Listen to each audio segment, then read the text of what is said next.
Why, hello, Internet. All you beautiful people out there. I hope you're having a wonderful night.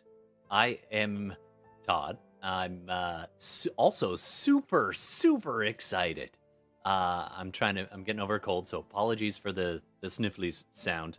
But it's been a while. It has been a while, and I'm excited to be back. We're going to be doing some Dungeons and Dragons tonight.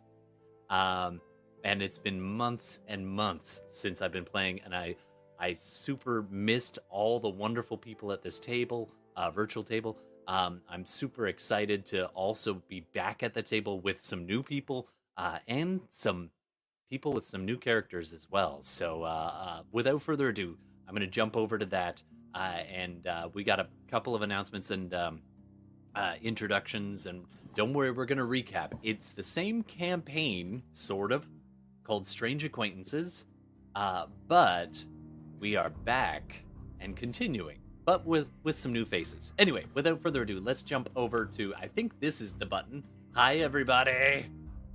Season 2, baby! Woo! Are we Season 2? Did I miss Season 2? Is it Season 4? I don't even know anymore. It's Season 2. It's Season 2 of Strange Acquaintances. Yeah. Nice. So, let's say hey. It's going to be a bit of an introductory thing, and we got people who were characters last time. We also had everybody playing 2 sets of characters because split the party. Yeah, it was just. No, we had the Strange Acquaintances, and then the other guys were the even stranger acquaintances. That's true. And apparently this is a thing. This with morally ambiguous, we also had the ambiguously moral. That was our way back campaign where I got to hang out with all these people. For those who've never listened, we have a podcast. You can listen to the previous campaigns. But anyway, so I'm Todd. I'm the DM. And I'll also be playing in other games that we stream out here as well. But let's meet everybody around the table. Hey, oh, that's nobody. Hey, Steve. Hi. So apparently I'm playing Gex Techford again, which is cool. I'm excited. We were talking before this whole thing came back together finally about how all of my characters ever, I make them in like 3 minutes and then they just become who they are through role playing. So I'm kind of excited to see who he turns into in the end. So far it's been fun kind of developing him. So I also will occasionally be GMing some Shadowrun stuff when we get into that. Getting back to that as a campaign. We did something that ended up being a 4-episode in the summer. It should have been a one-shot. It was totally a big fat mess, but we had fun. It was good so time. looking forward to getting back to a more organized, planned out Shadowrun campaign too. But excited for that and excited for this. So yeah. So just a reminder, get out your D6s if you're joining us for Shadowrun. It's a good time if you've never played before. It is bonkers. Right. Just bonkers. All Yeah, right. there's nothing like rolling 36 dice at once. Now, today we're jumping back to the Strange Acquaintances island crew. The crew that went off to the island to take a message. We'll do a quick recap, but do you want to mention who you play in that there, Steve? In that there, Yeah. Steve. Yeah. On the island, yeah, that's Gex Techford. He is he's a Goliath rogue. Initially, sort of thinks of himself as the world's largest cat burglar, but he's kind of evolving, a little bit into just a grand adventurer. Has formed quite a bond with the others in the party. And somehow even feels like he's formed somewhat of a bond with the actual Rook, who just hasn't been there. It's like that long distance girlfriend who is off, who knows where. Well, let's just hope this isn't Dumpsgiving, because speaking of, we're going to take it over to Gordon next. Hey, Gordon. Welcome back to the table. Hey, how's it going? Welcome back. Yeah, good to be back. So, I guess I'm making a new character. I'm sorry. For... All you want to do is play Rook. Yeah. And you're just like, What the? Yeah. So last season I played an interesting character named Boslow, who met an untimely end with the Dragon Crew. It was a pretty at the very end. timely end, actually. Gotta say, that was pretty clutch. Yeah, maybe timely. Yes. Cough. They cheated, and his villainous days are done. And now I'm making a new character. Actually, I shouldn't say it's a new character. It's a character that was in the session 0 of season 1. That who's goes making way a comeback. And so I'll be playing Talithar, a paladin, who in the beginning was on his way to Tazferel with his buddy wizard Torig, when they were attacked by cultists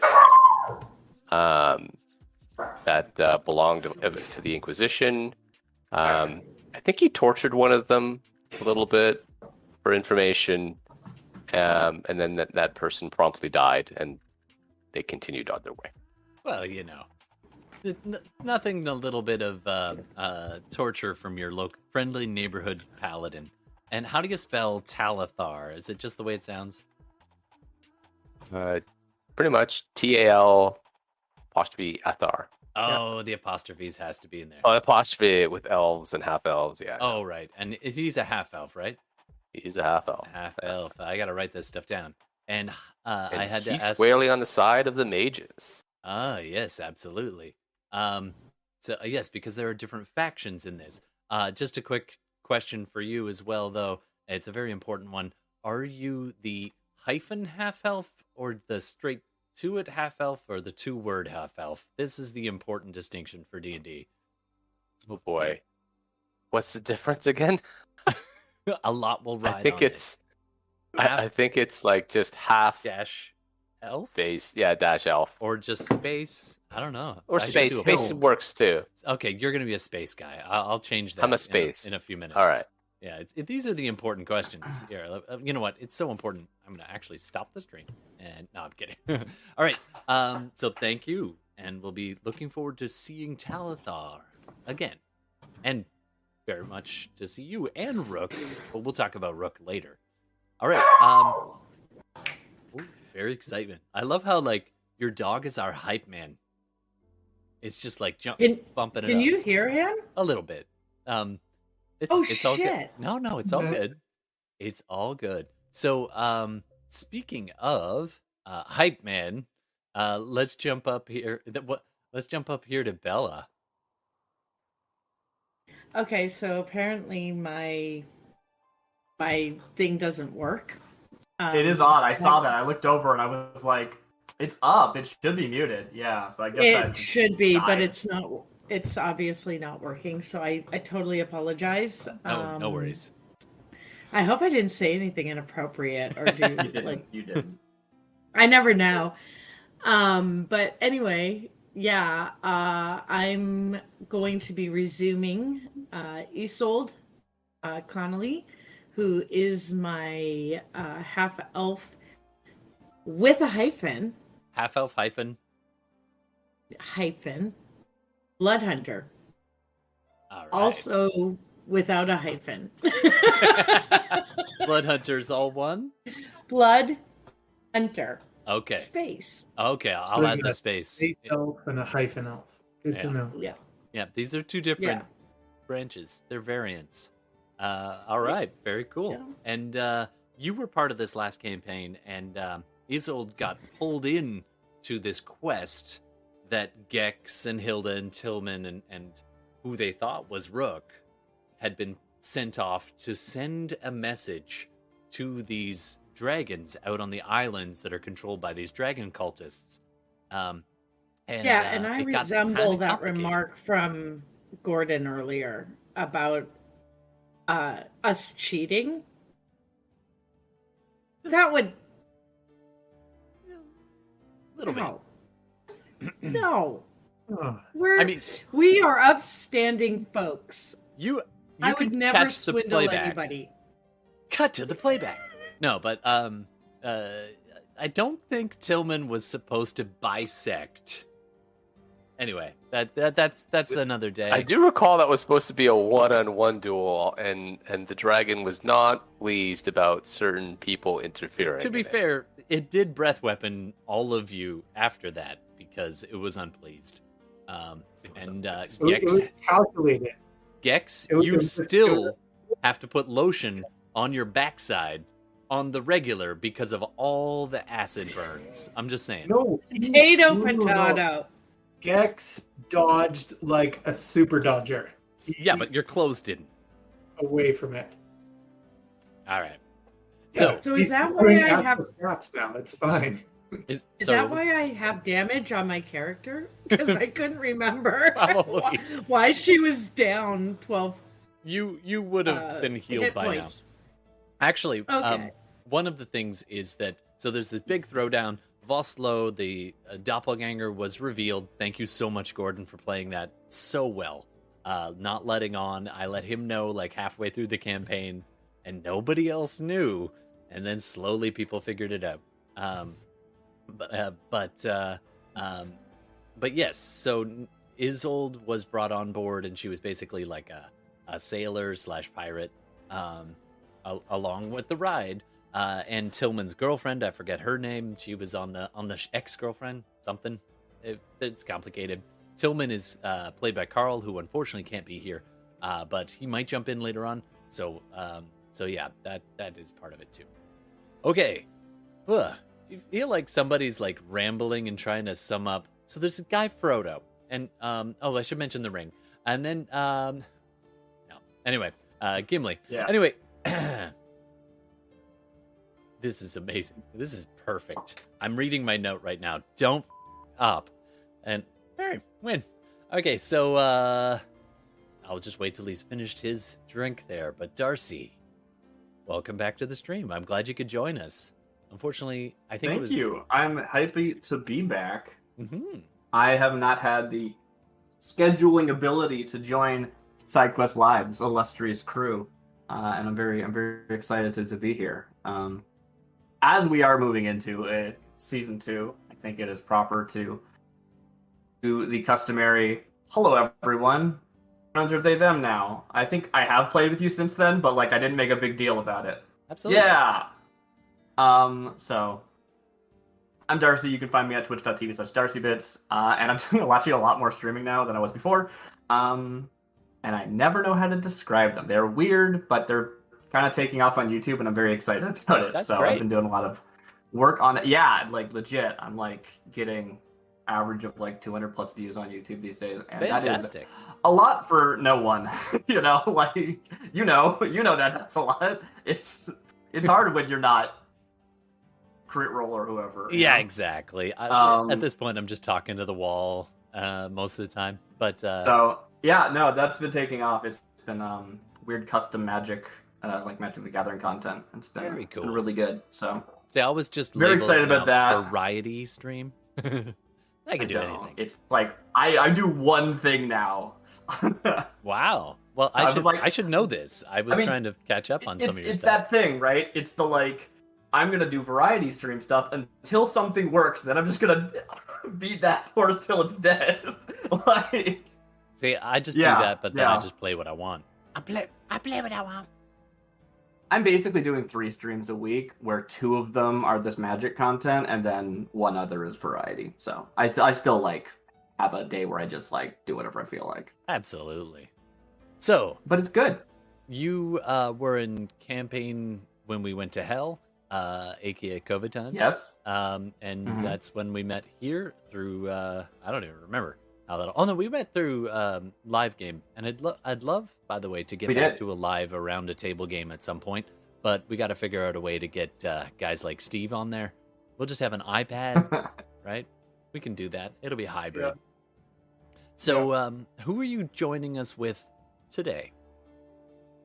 I will be joining with a new character. As we mentioned before the show, I have been on previous episodes, but like it was always just like, oh, I can make it this one day, so I just show up with somebody new, and they would be gone by the end of the episode.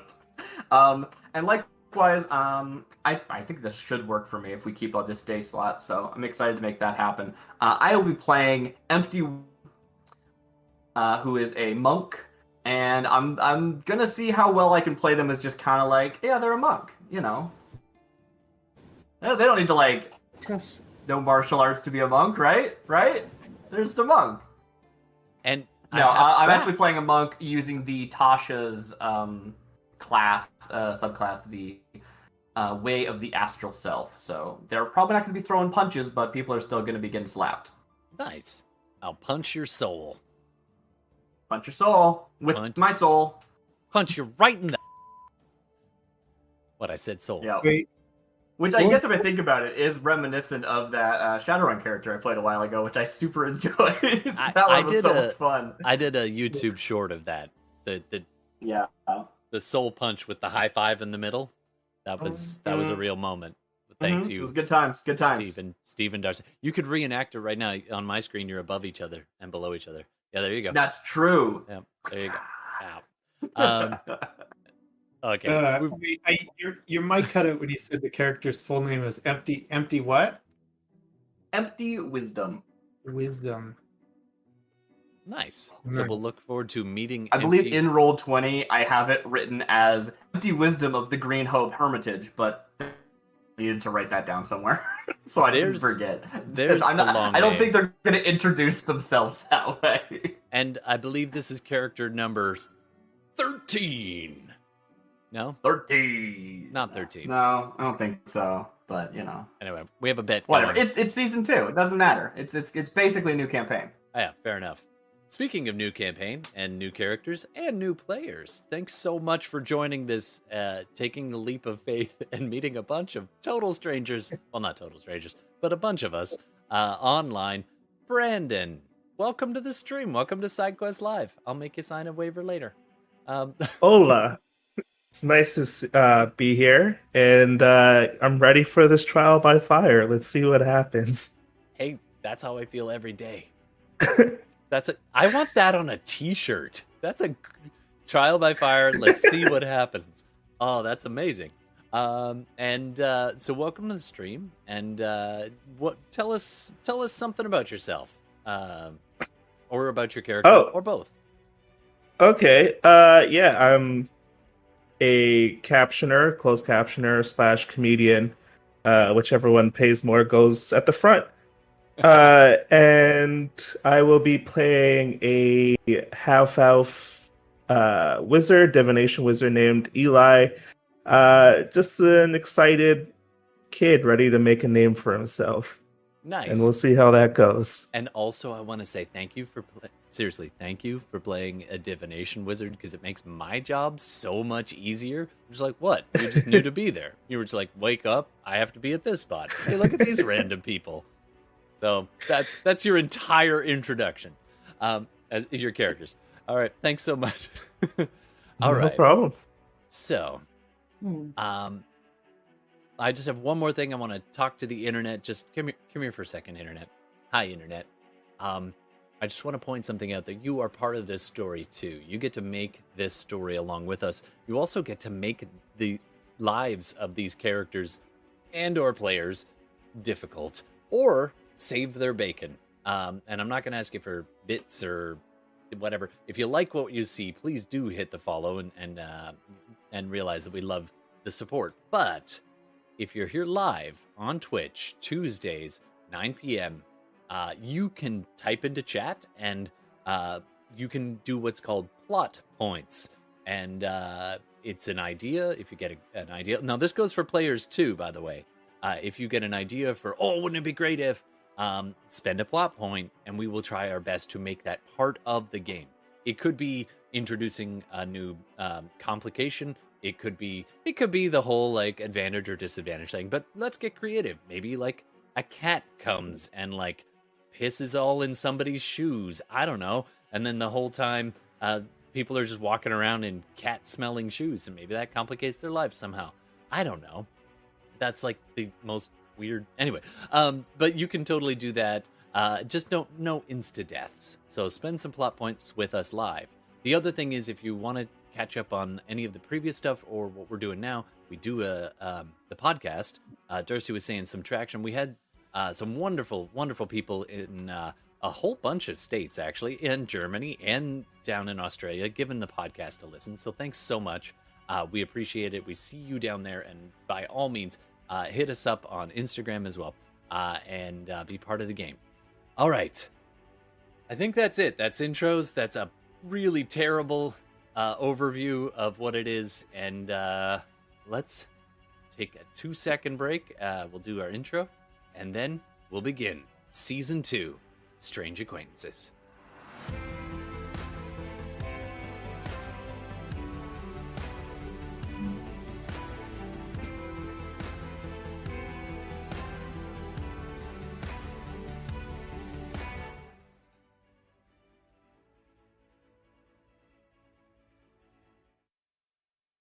Welcome, adventurers. It's been a long time. When you last gathered together with your friends, it was complicated. Anytime you have to sit in a room opposite a 10-ton dragon and explain yourself in excruciating detail, being interrogated for hours, days on end. There were times when you weren't sure if this was ever going to end. Your lives being measured in mere fleeting instances compared to that of a long life of a dragon. But eventually, the days passed, weeks, even months, and slowly you regained your freedom. Gex, Hilda, Tillman, Isolde. One by one, your stories corroborate. One by one, you gain more and more freedom to move about the island, to climb along the hills, the steep cliff tops, overlooking the tropical island and the ocean beyond. You walk on beaches, walk through forests, through the various territories of the multitude of different dragons that run this and several of the other islands that if you, on a clear day, you can just make out squinting at the horizon. Several of these peaked islands known as the Spines. Your mission, while complicated, was successful. You got a message through to the dragons, not the orb that was going to be an offering of peace and treaty, but you got a message from the Mage Tower in Tazvrel through to the leader of the dragons of the Spines, seeking assistance in their struggles against the Inquisition. Casting. Nope. So, you are free to move about the islands, but still the weeks pass and you are not allowed to leave, while the dragons decide their next move. Finally, the day comes. You are summoned and stand before not the 3, but 8 humanoids, slightly larger, some of them elven, some of them dragonborn in appearance, but you know that these are the transformed bodies of the ruling dragons and their lead servants. Finally, you are told that the dragons have a message to send back to Tazvrel. Something unfortunate happens, though.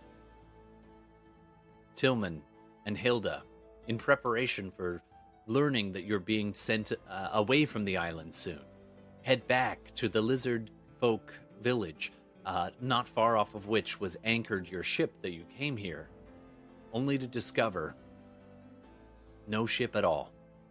The ship is gone. Asking the lizard folk, they just noticed that one night it just pulled up anchor in the middle of the night and sailed away. Tillman in particular took this news badly. Can I get Gex and Isolde to do an insight check? First roll of the campaign. Nice.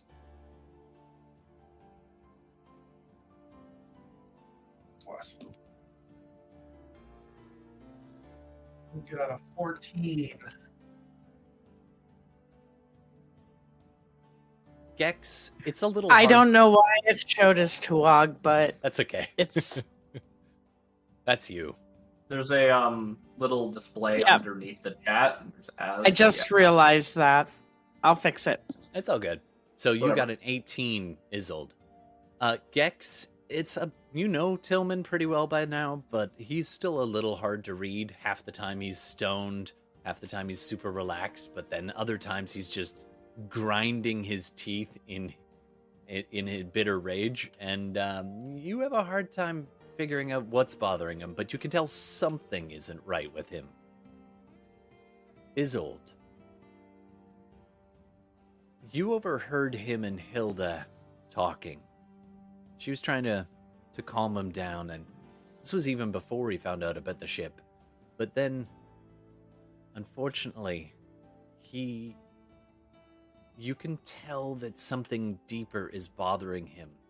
Every time he gets a little bit angry, you see him turn and lean more and more on the psychedelic mushrooms and consume more and more in an attempt to self-medicate.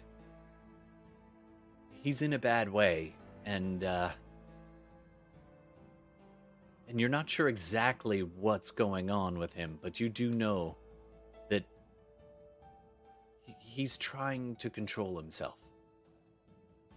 And you're not sure if it's working yet. At that point, on word from the dragons and hearing that your new quest is coming up, Hilda and Tillman, well, Tillman lets you know. Yeah, guys, I'm not gonna be able to, do this one. I'm gonna have to sit this one out. Sorry.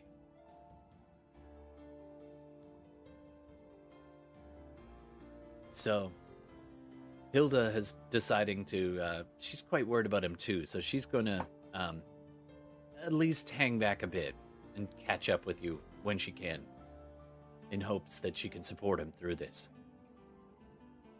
Now, the rest of you, you've got no ride. The lizard folk can put you in what are essentially oversized, what do they call it, with the outrigger canoes.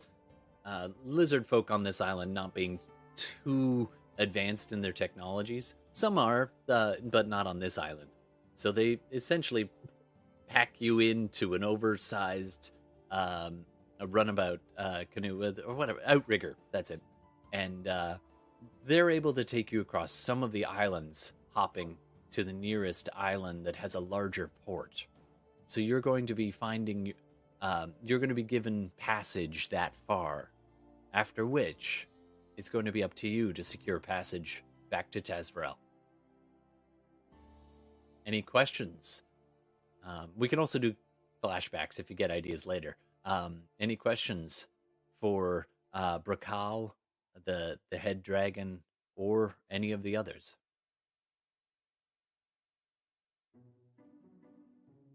Yeah, how were we supposed to afford this passage?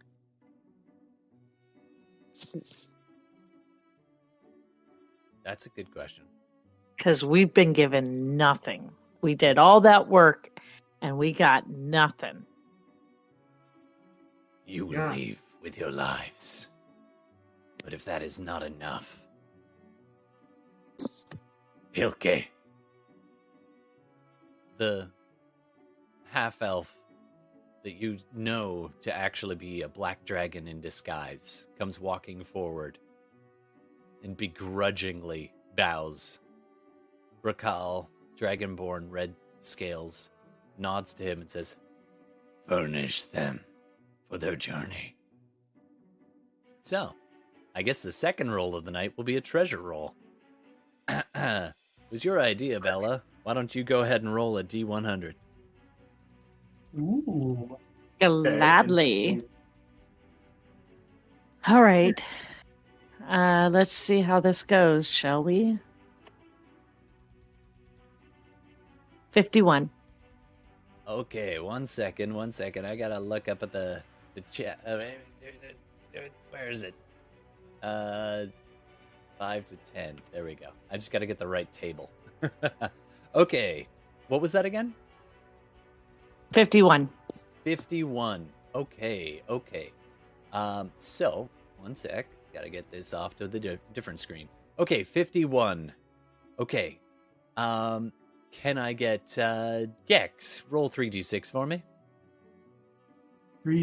Just 3? 3d6. Yep. We got 13. 13. That's not bad. Okay. So it's going to be 13 times you. So Pilke pulls out this satchel and empties it at your feet.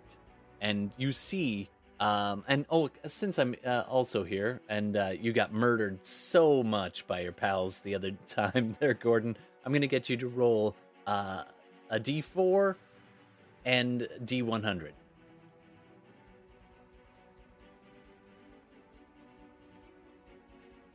Want me to roll it? Yeah, sure. Okay. He always, nat 20, nat maximum. I predict 104. All right. I'll roll the D4. A Ooh. 1. A 1. Okay. All Turn right. it over a new And leaf. and you said a 1d100. 100, yeah.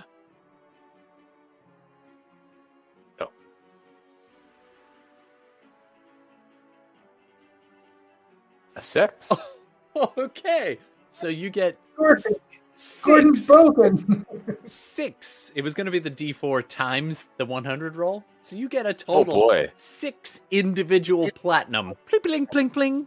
Go rolling out across the floor as he upends this small pouch. You also see clink, clink, clink, clink, clink, as 13 gems glitter and bounce along the floor. There would have been 15, but 2 of them ended up in a small crack in the floor, and you can't quite reach them. So you get 13 gems worth 50 gold apiece. So that's Gex scoops those up.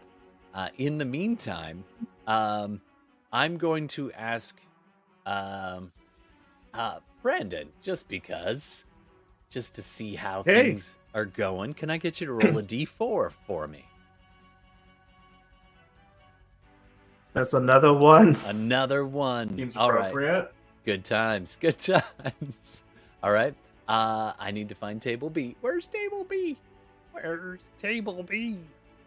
I don't even see this anymore. Come on. Oh, here we go. Here we go. Table B. All right. Darcy, D100, please. Oh, I can do that. 73. 73. Okay. All right. So, Isolde, you see a vial. It's bound in a tight wrapped leather. And you see it bounce along and almost fall into one of these cracks on the uneven floor, but you managed to scoop it up before it goes long. You've managed to find yourself the oil of slipperiness. It's a potion, Checks uncommon. out. It Thick. seems mildly redundant, but I like it. Yep. Okay, and now since we're doing this, I'm gonna get Gex. Go ahead and roll a 1d100. 100. The ceiling on that platinum roll was ridiculous. Yeah. Like, that was still actually quite a lot of money. It would have even been. How bad those rolls were. 81. 81. Very cool. 81. Ooh, okay. I don't even know what that is. Okay, just one second. All right. You notice that one of those gems is different. You see it. Do a D4 roll for me there, Gex. This is for Gex. You you can trade if you don't want your items as well. Right. Starting with the treasure roll. 3. All right. As predicted, one of the gems, at first you think it's a ruby, but you see there's this swirling red energy within it.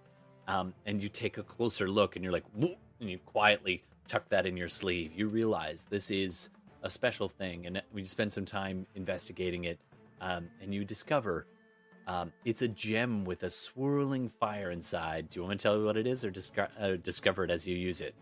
Your choice. You can tell me what it is. All right. Or It's you an- can let me roll if he knows. It's an elemental gem. So it contains a mote of elemental energy. You can shatter the gem, and an elemental is summoned. And it would be a fire elemental. You get Fire a buddy. All right. Oh, cool. All right. Who else is here? We got Gex and Isolde. That's it. But however, I'm not going to leave people out. We got to get some magic items into the hands of some of these people.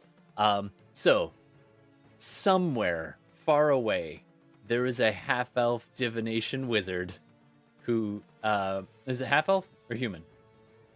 Half-elf. Half-elf divination wizard.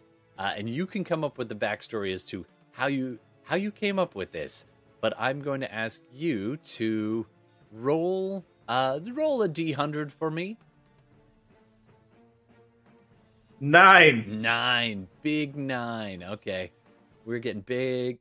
Okay. And let's call that A. I'll call that A. Table A. Go ahead and roll a D100. It's a not bad thing. 8. 8. Cool. Good. You get... This is- Oh, ready? I mean, usually things like this aren't, distributed by power. They're just like random. Yeah, exactly. Your great-grandmother once came in and passed you this. This is on the human side. So she was old and she was starting to go towards the end. And she came up and she had this perfectly wrapped in this beautiful cloth little package. And she, "Oh, come. And she calls you over by your name. Sit here. I have this for you. It was your great grandfather's, my dear Bobolo. But this was his, and he gave it to me, and now I give it to you. Use it, my child, my favorite of the great. Wait, I guess she's probably just great grandson, because great's maybe on the elf side, but and she gives you a pat and then calls you by your brother's name, and then smacks you on the side of the face a little too hard, and then sends you off back in. Later, you open this, and you open it up, and inside is a single vial with a swirling pinkish liquid. You have a standard potion of healing. Cool. All right. Sounds about right. All right. Talithar. When your wizard companion, once played by Carl back in episode 0.5, when you parted ways, when things got a little tight and you were in a difficult spot, he agreed that he suggested you'd be less likely to be caught if you parted ways. And he passed you some supplies. I need you to roll a D100, please. Okay.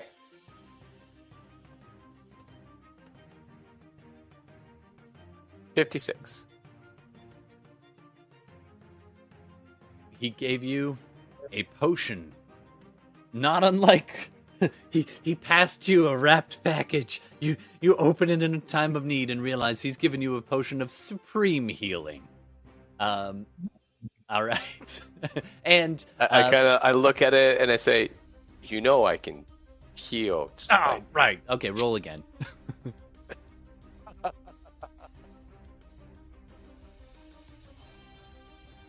I mean, there are good things on this table. 4. It's just you guys keep rolling crap.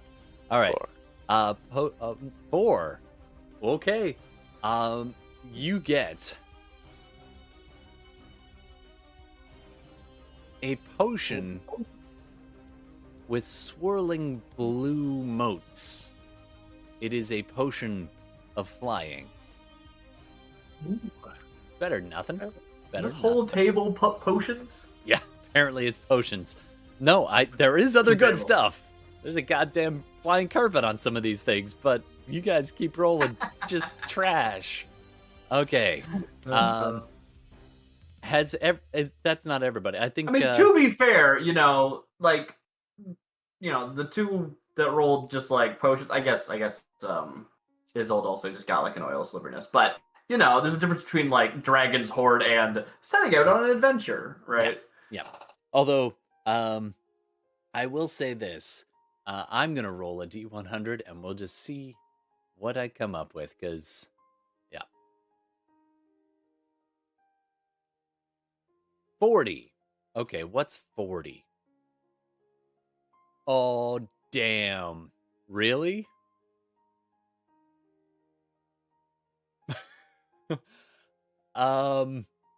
Okay. One of you will have this item.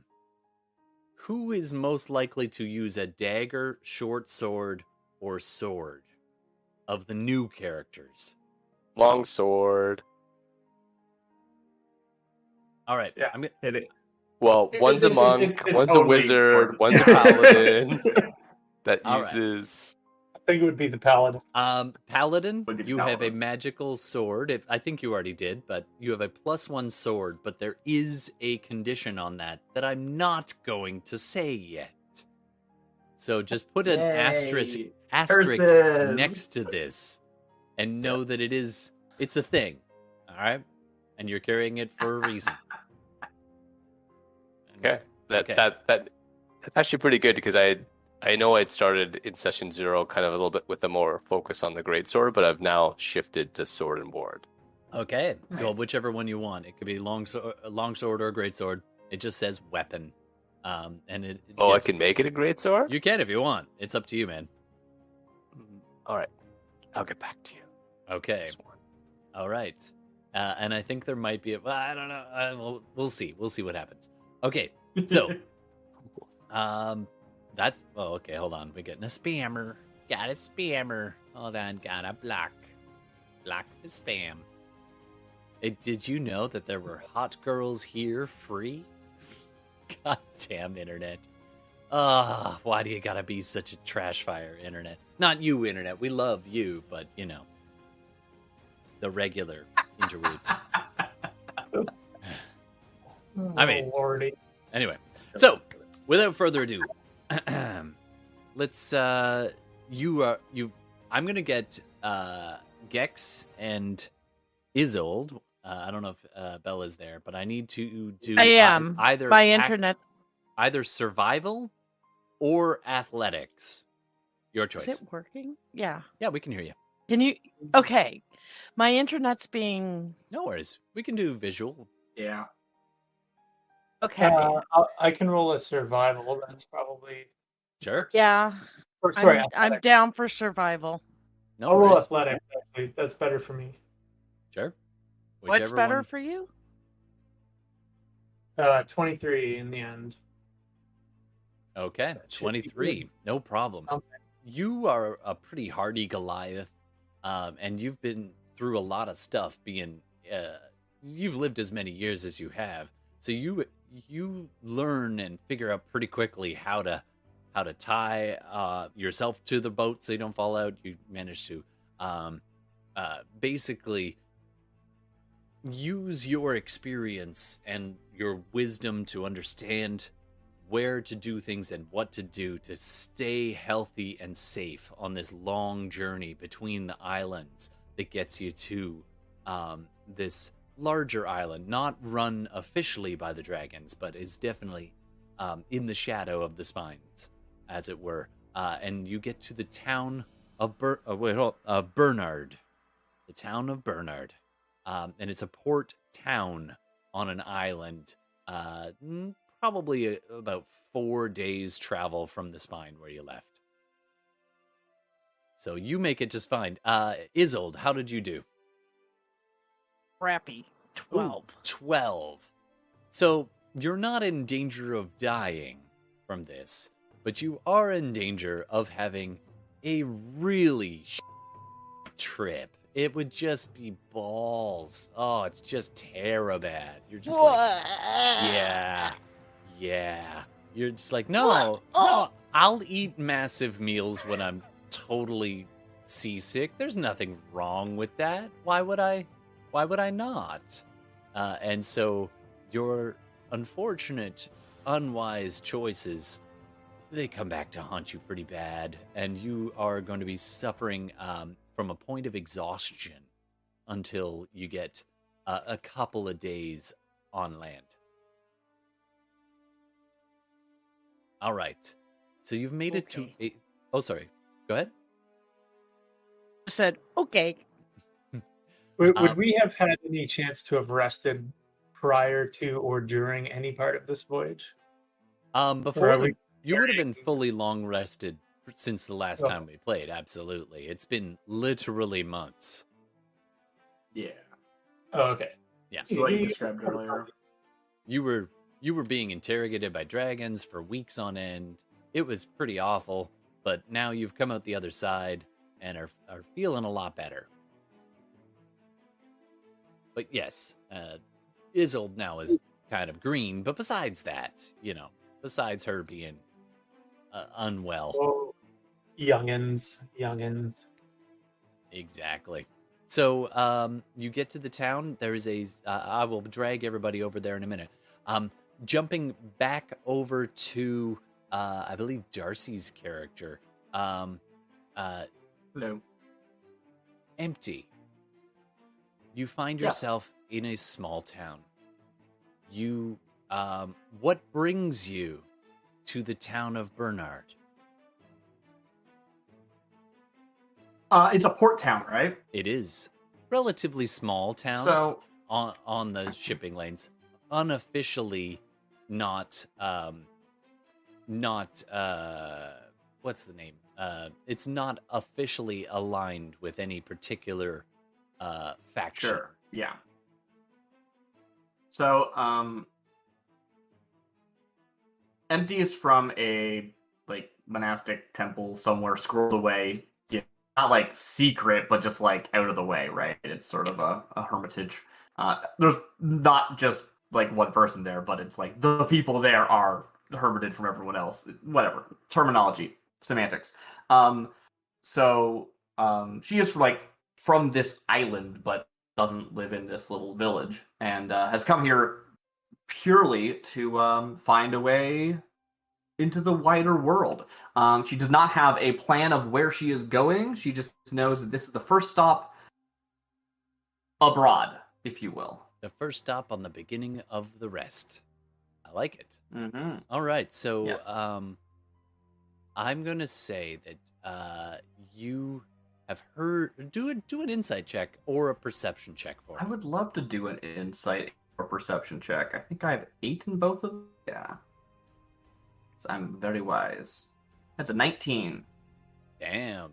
So there's something about the energy. Maybe it's that you've been kind of cloistered away for so long that it's exciting to be in such a place filled with so many people and so many different kinds of. You think there was a halfling over there, and Yeah. you find yourself listening, and you overhear so many different stories and lives just intersecting, and you hear all kinds of rumors. So the things you pick up are, you hear tales of people, talking about how the dragons seemed a little bit restless on the island a few weeks back, but they've settled down now, so it's seems a little better now. And you hear tales about ships going into freak storms and having massive near shipwrecks and survivors managing to come by. You hear tales of machinations and rumors of mages and magic. You hear people.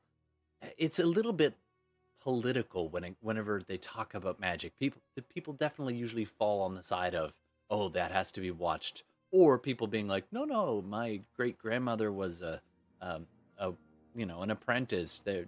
So it's really divided between those who fear the arcane arts and those who appreciate them.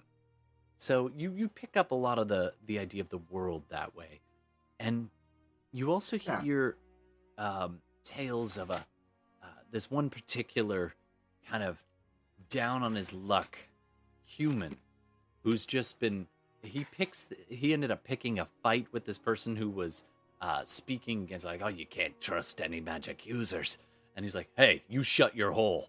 And this guy ends up in a bit of a bar brawl, and nothing that gets out of the way. Other people break it up kind of quickly. And they sit gruffly back down at their seat and kind of chugging back the fifth drink of the night, wearing kind of tattered clothes, especially around the edges. Definitely signs where they've been patched and mended. Leather armor with kind of a bronze or leather edgings, and then kind of a blue stained leather is what they're wearing. Well-worn travel clothes, and they have the look of someone on the sea. Spent a lot of time at sea. What do you? Okay. Do you want to? Yeah, I'm picturing the scene like in a movie where someone discovers they have like telepathy for the first time and they're just hearing everyone's thoughts and they're overwhelmed. She doesn't have telepathy, but it's like that same, like, I'm not used to this many people and I'm just suddenly like picking up on all these, because she's very good insight but has no like knowledge to get up, right? And it's not that she's stupid, it's just that she doesn't have the education to like know things about the world or like the social smarts, right? Absolutely. It's just sort of like, okay, something's happening there, something's happening there, something's happening there, something's happening there. It's just like all this stuff, and she just like, I guess, makes her way into, this is like a tavern that I saw this in, you said? Yeah, like, this is like in a person sitting down at a desk. Yeah. Yeah, So and I think she's like sat down to like steady herself before like sort of noticing this person and being like, you look sailory. I was like, I don't have a word for this, but yeah. Yeah. Now, you also take a look at the people at the table who were complaining against the mages, and you know, they enact too many taxes, and they've got all this power over the average person. It's creepy, and like there's all these rumors that they've been ripping off people, and so kind of real salt of the earth people over there. So there's kind of these two divides. Now, you're welcome to interact with either, or just take it all in. Yeah, right now she's very like overwhelmed and doesn't know what to make of a lot of the like politics talk, because she's so like divorced from that, right? Like magic Can I good, get you magic to do bad. a She kind of hasn't charisma? had much interaction with magic at all. The whole like, you know, taxes and things. It's like I only know how to grow my own food or like forage in the woods. I don't know anything about, and I didn't like describe her, but like she shows up and she's just like just wearing clothes. I don't think she even has a bag of rations. Like she's just nothing, like no Hobo accessories stick at all, and right? a cloth. That's what I'm Like picturing. no, like not that Not stuff. even a- Like just like a smock, right? I wish maybe I a had belt. a hobo stick. And like to like actually like describe her a bit more, like, you know, pale skin, but she has like green hair, and it's unclear if it is like some kind of dye that is part of her monastic order, if it's somehow naturally that color, or if it's like it might be algae that's just like growing in her hair. Like it's in this like, I don't know what that is sort of range, but it's any of those options.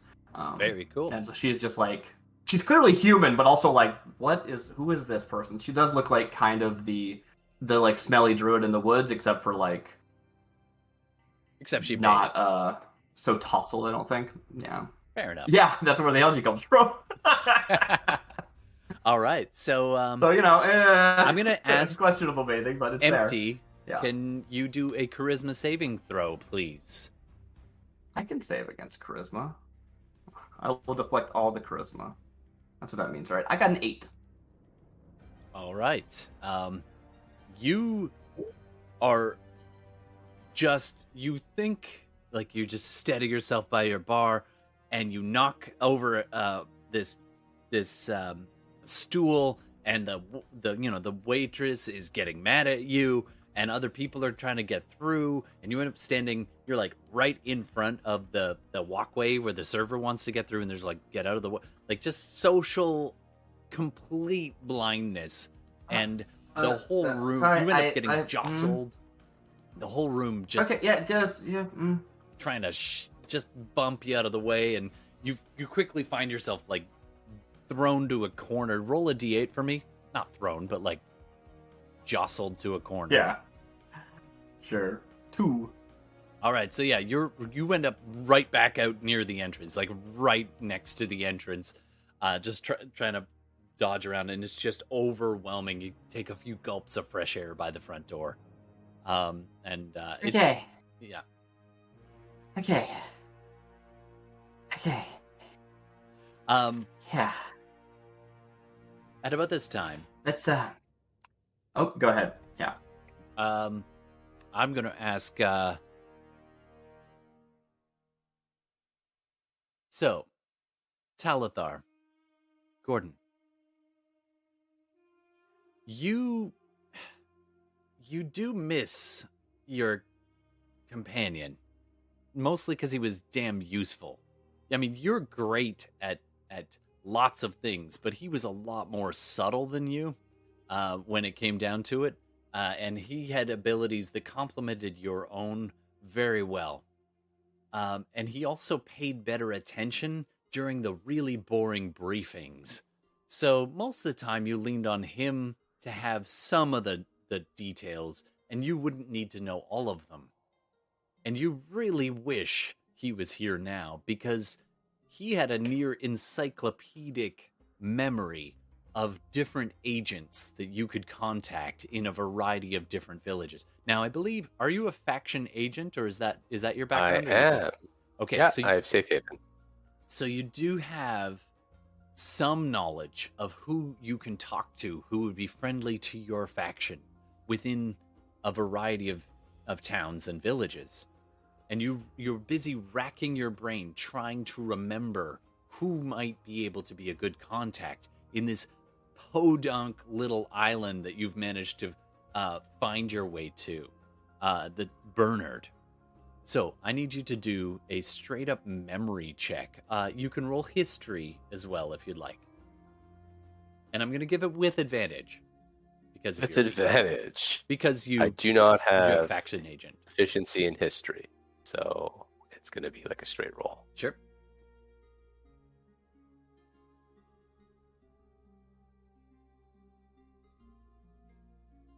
Five. I'm like, I really wish Tuog was here. Yeah. You I missed can't him. remember their names. I don't even know. I can't even remember why we had to split up again. He had to do something. So I was like drinking a lot, and like he gave me the, and I look at the potion again. Said I might come in handy. He was doing something, and I had to. Why am I here again? now I have you to had find been someone.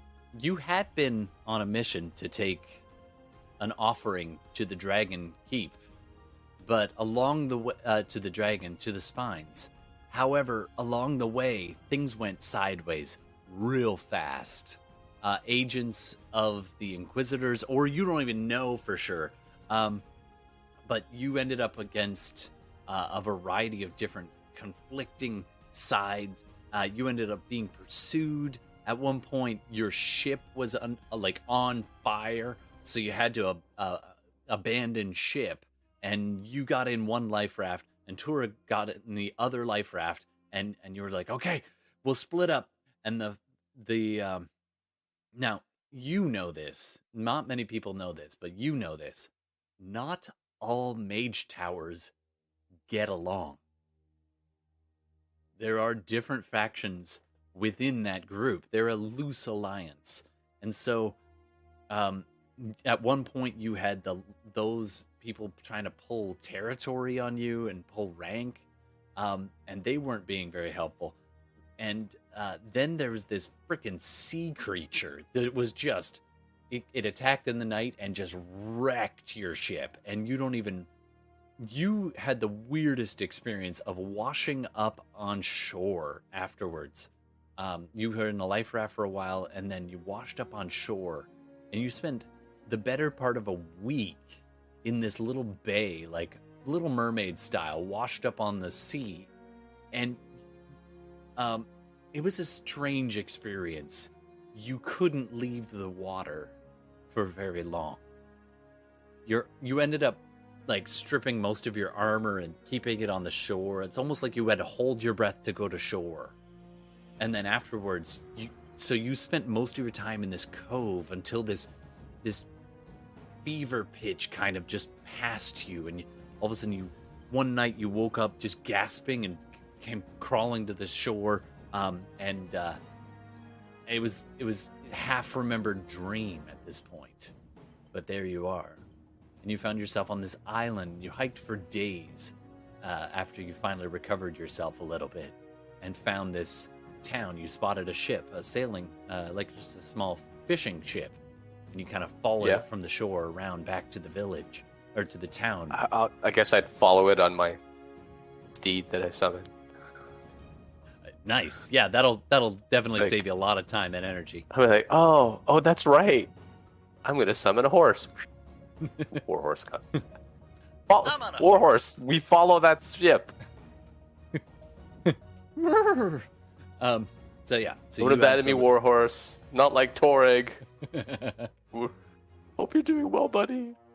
Yeah, hopefully. But you find your way to this small port town. It's not even really able to call it a city. And you're trying to remember who to make contact with here, and you're not even. Eventually, you figure out one of the locals going by. You stop this young boy, and he's like, "Where am I?" And he's like, "You're in Burnham, Bernard. I passed school." Okay, Bernard. And you know that you're probably less than a week from the dragon spines. Just roll a dice, and evens and odds is what I need. Okay, I'll roll a d6. Oh, the interweaves? Evens. 6. Okay, so you have in your possession a cloth-wrapped, solid sphere of glass. I imagine you've probably looked at it at some point. It's a dark, swirling crystal. I don't know if you would have investigated it further, but this is the thing that you were tasked with bringing to the dragons as a peace offering. I probably would have investigated a little bit if I was allowed to. I don't think they would have said. Go ahead and roll Arcana, or if you've got it, Identify spell. I don't have Identify. I have a Detect Magic. It is definitely magical. You cast Detect Magic, and it is glowing. Okay, so I'll just do a straight roll just to see if I understand what it is. 10. I mean, again, it's not your forte. You really not my forte. Tuog, where are you? Yeah. Well, whatever. Magical. I'm just gonna hand this over to the dragons. Exactly. And they'll know what to do with it. Exactly. Just kind of wrap it up. Yep. On my keep person. It secret. Keep it safe. Keep it secret. Keep it safe. All right. So you not gonna mess it up like some of the other people that are coming here. Nope, not me. So you spend several days, and you've got coin. You can buy. Well, you can stay in an inn. You can camp outside the city if you feel. I'll stay at an inn. Okay. I've been spending days out there. I'd go to an inn and kind of settle in. Absolutely. So you find your way to the inn and you spend some days there, and for the most part it's it's only about you spend a night there with hopes of moving on probably pretty soon after. And as you're there, you're busy having a pint and trying to think of what's the name of somebody in Burnard. Like Tuog would know, but you don't off the top of your head, unfortunately. Too small. Like I don't know all the places. Can I get Burnard. you to do a perception check? Yeah, I could do that. That's something I am at least proficient in.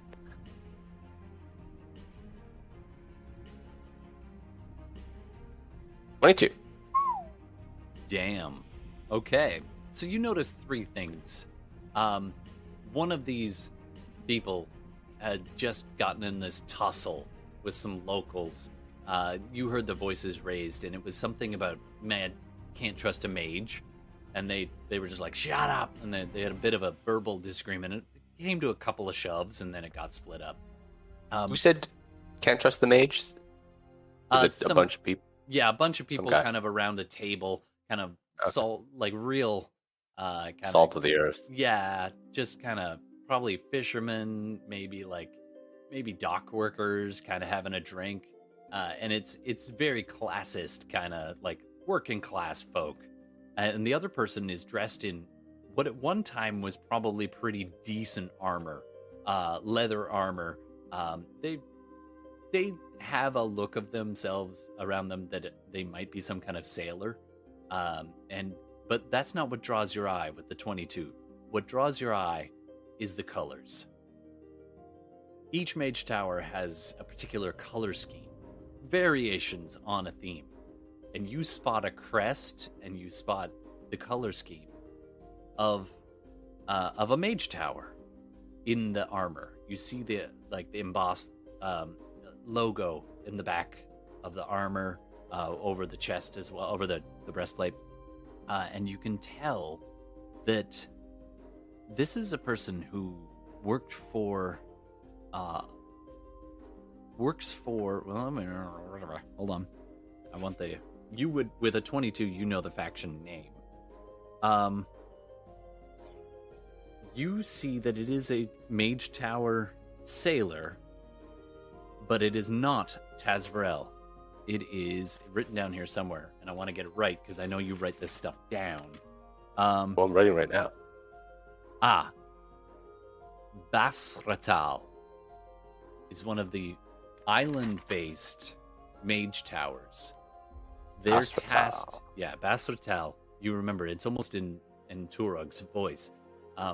Basratal is the mage tower's tasked with guarding the fourth quarter, which, if you remember correctly, is basically the seas in this north and eastern direction.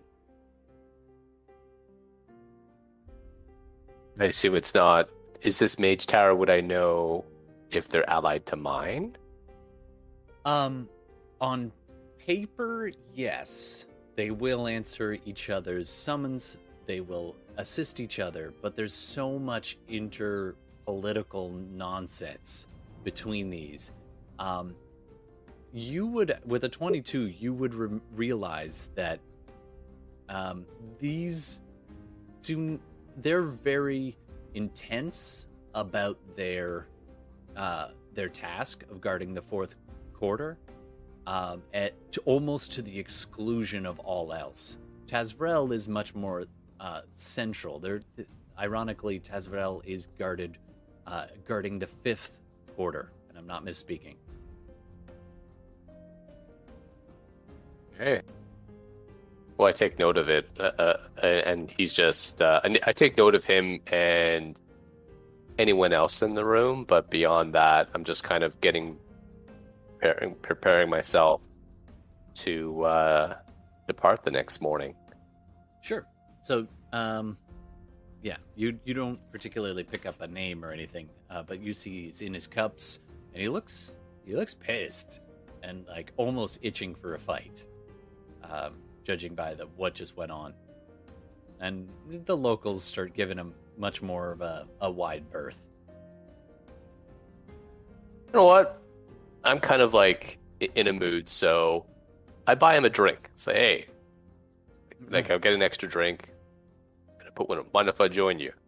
Quick question, and I'll roll a perception check to see if it matters. If he picks up on it, do you wear things that identify you as your faction, or no? So I do have a faction crest. I don't have it emblazoned on my plate now, but I do have the crest, so I can show it. So as I sit down, I'll let him glance at the crest. Well met, stranger. Thank you. Could use another. I'll have a drink as well. He that's about when he clocks your crest, as you kind of let your cloak fall back over it. Takes another sip. So, how do you find yourself in this podunk town?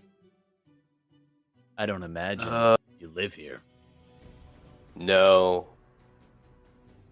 I'm kind of journeying somewhere to give a message, and got a little bit sidetracked with some inconvenient people. There's that going around. Yeah. So You? my ship is in dry dock. Took a real beating. Some of those people going around you might have mentioned. If I get my hands on them, right? So. Yeah. I mean, you are a little bit of ways from the fourth quarter yourself. Well, go ahead and roll persuasion to see how much you can get out of them. See if you can open them up some. Okay. I'm gonna give you advantage because you're on the same side, but sort of. Okay, first roll's a 26. There's only one number that's better than a natural 19. You might as well try for it. 26. Okay, 26. He almost immediately begins to recount what he was in, like why he was here. Yeah, fourth quarter. These... You would not believe the things that have been stirring in the deep. And it's on us to stop that, to keep it in check. So I'm tracking this one little problem, and it's going well. And then all of a sudden, we end up in the churn, chasing down, and next thing I know, half of my ship is exploding, and this creature reaches up from the middle of this deep and starts attack. I swear they're starting to unify. You're with the main city. You're with Tazrael, yeah? He lowers his voice. Yeah. And something stirred up and took out my ship. I mean, we can handle a lot, but I feel like, and no offense, but I feel like your leaders have been turning a blind eye to this section, and we keep sending our best out, and our best keep not coming. I lost half of my crew.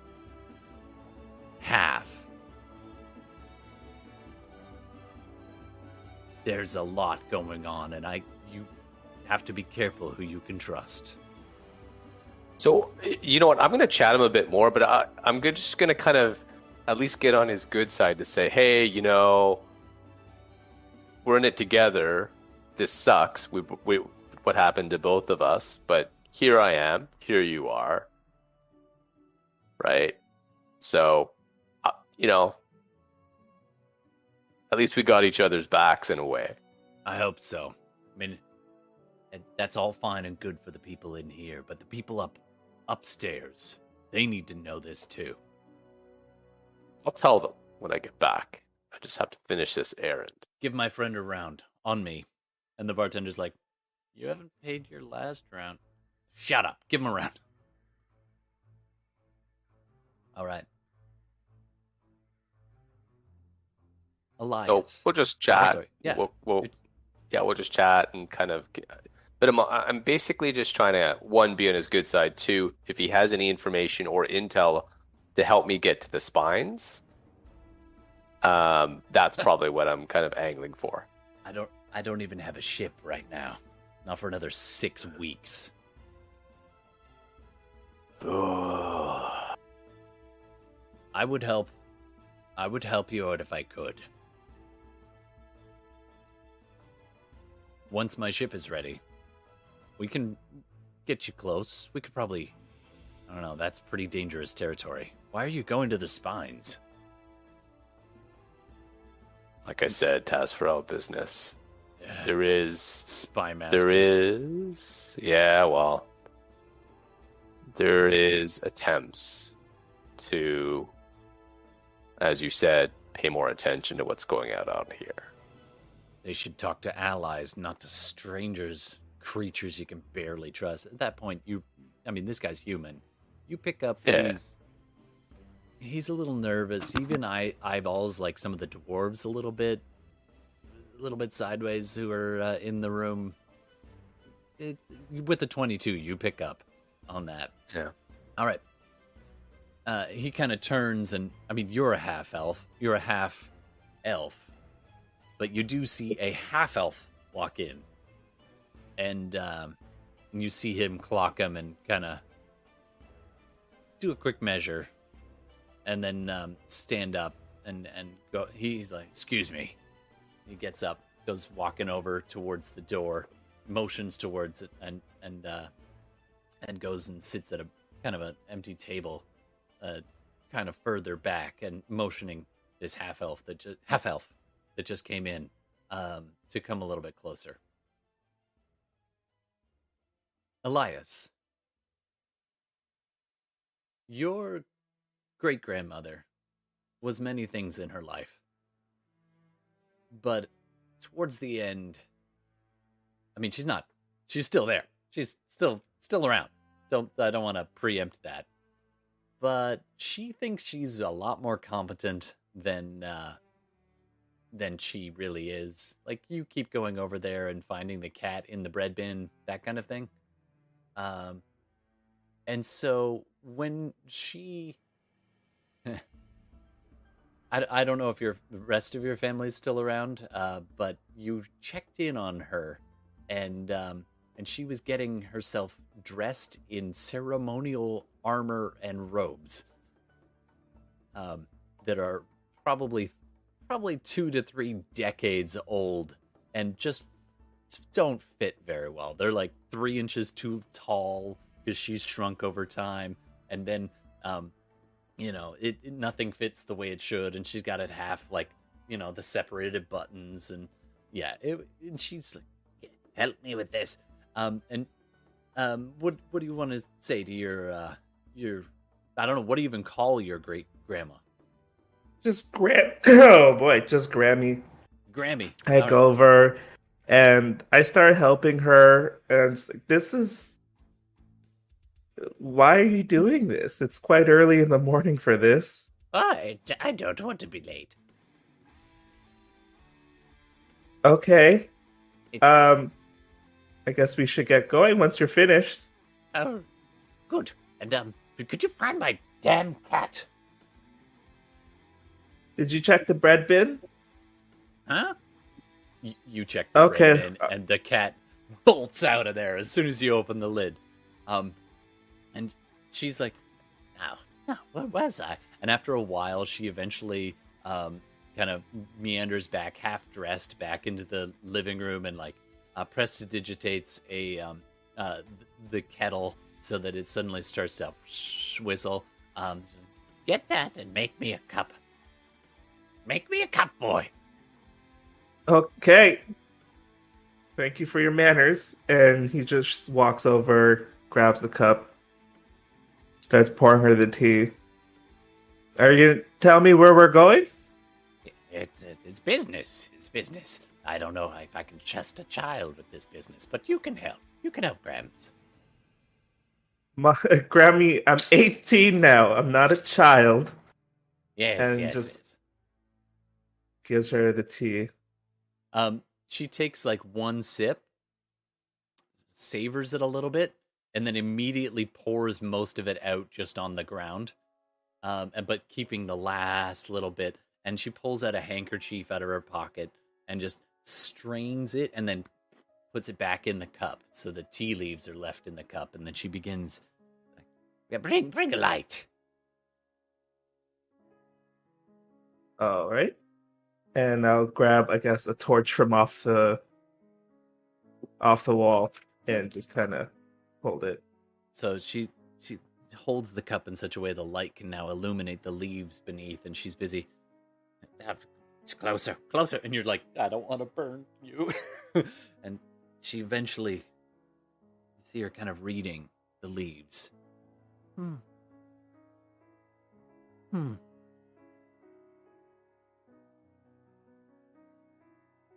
Yes. This is shit. You're welcome. No, boy. This, and she points emphatically at the leaves. Oh, What do you see? I feel like you've already given me the answer, but I'll give it a look. And I'll swirl it around and I'll just be like, yeah, I guess shit. There's no other way to put it. Roll Arcana for me. If you want to spend a spell slot, you could actually also cast Augury. Technically, I would allow that. Nah, let's go Arcana. Jesus Christ, 12. I mean, it's all clumpy. There are ways to divine the future, to affect it, to change it, and you're familiar with some of those ways. But whatever your Grams sees in the bottom of her cup eludes you. You take her at her word, and she's like, ah. Listen. I need to find my cat. And it's a simple message. I need you to run an errand for me. Can you do that? Yeah, I'm not gonna let you do it in your nice clothes. Now, I can write it down for you if you wish, but you'll have to burn the paper when you're done. I can just remember it, it's fine. But you forgot your times tables just the other week. That was like 8 years ago. I was 10, and math is not my strong suit. And she like pats you on the head. I need you to send a message. There's a man. He's from the Balthasar. His name Okay. is Hudrick. And I need you to tell him, boy. I need you to tell him the message. He needs to fix his things on his own, and I am semi-retired, and I'm not going to help him. Okay. You tell him to eat shit. I'll say it's And from she passes you the cup. Okay. I guess I'll go find Hudrick now. Good. You're okay to go to the ceremony by yourself? Oh, I'm too old for that. I'm going to go lie down. All right. Well, I guess I'll be on my way. Just make sure you take the clothes off and store it properly. Also, leave the door open so the cat can come back in. Oh, yes, if you see the cat, you tell him. You tell him.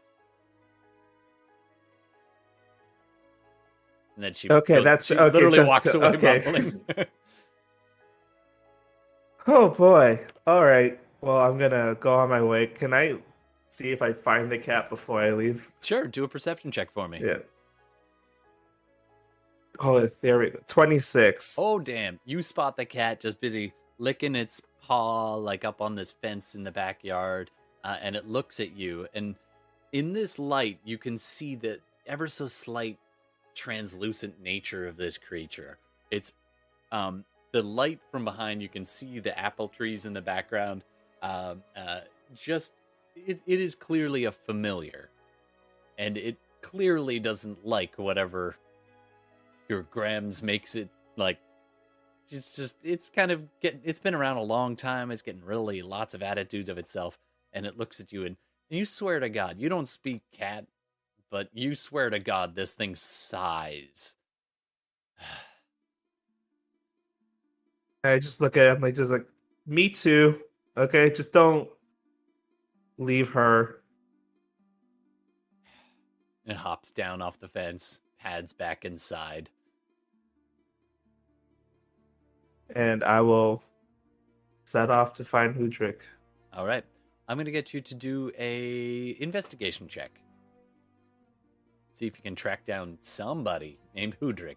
Whoa, damn. 26. 26. So you might not have been great at math, as you said, but you definitely pay attention to patterns and whispers, and you managed to track down pretty quickly, talking to like not even half a dozen people in town. You're just like, all right, it's a small town. You go down. You happen to know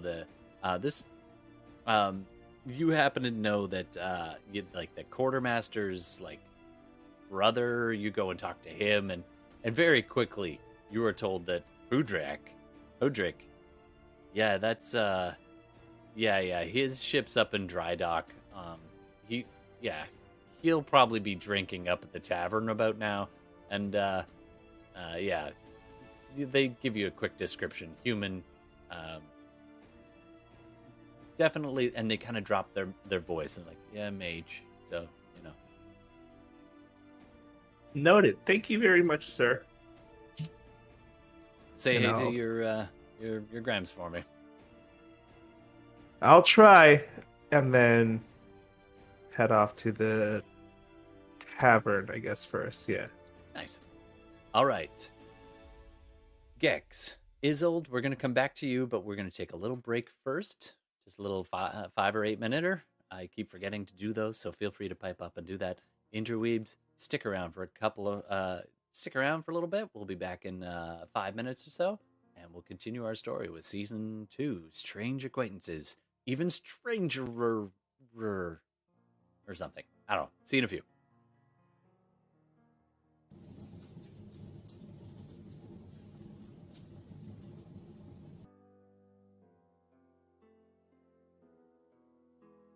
And welcome back 10 seconds early. Boo!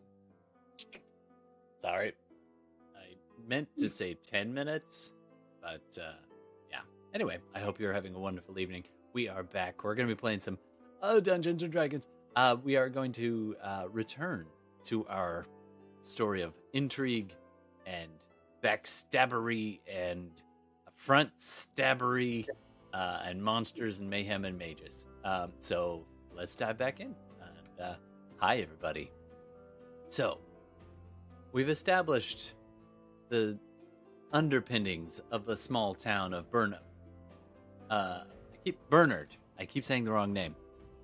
But there are now 2 new members, 2 new inhabitants of Bernard. Stepping off onto the dock, standing tall, your bald Goliath head kind of glistening in the sunshine. You breathe in the sea air. And the port is bustling around you. You had to clamber up a wooden ladder at the edge of one of these piers. You can hear the knocking sounds of an outrigger canoe, actually a small cluster of them, kind of tied loosely towards the bottom of one of these docks as you are finally ashore. And you look to your left there, Gex, and as one of your companions comes climbing up, several of them, but one of them in particular, she doesn't look good. Isolde, I'm going to need you to do a Constitution saving throw, please. Okay. I'll just kind of rub her on the back. Oh no. You'll be fine. You'll be fine. Breathe deep. Breathe deep. No. The air is a cure for such things. Eat. Look to the horizon. You'll be fine. That sound of the...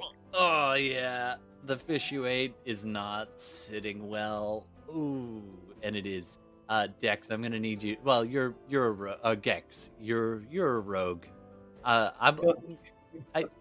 Do a dexterity saving throw, just to see if you can get out of the way. Let's see if we can handle that.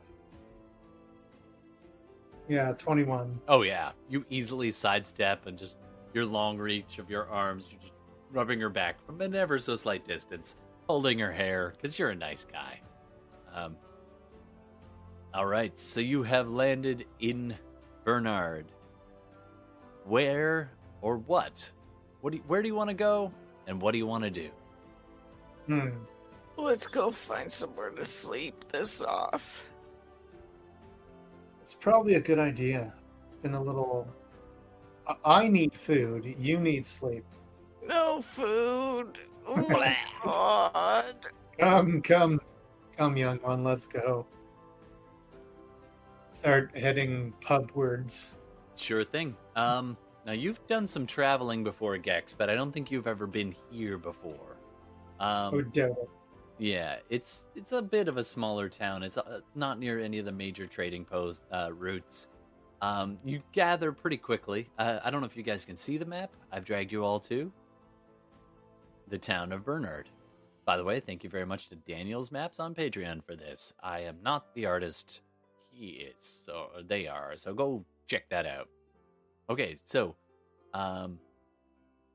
you can gather pretty quickly. There's the old docks, the North Gate, the old watchtower, the new docks, the Bushy Beard Tavern. I'm sorry, I can't read.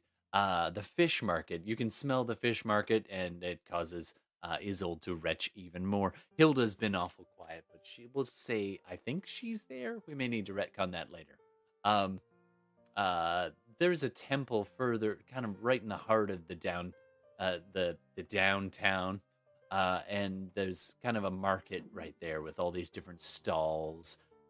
Most of it's fish, but there's some other things on for sale at a few of the different stalls out amongst that. There's also some a mix of homes and some small businesses in the buildings around. You also gather pretty early on. You get a glimpse near the quartermasters that there is North Docks and South Docks and so forth. Can I get you to do an investigation check for me, Gex?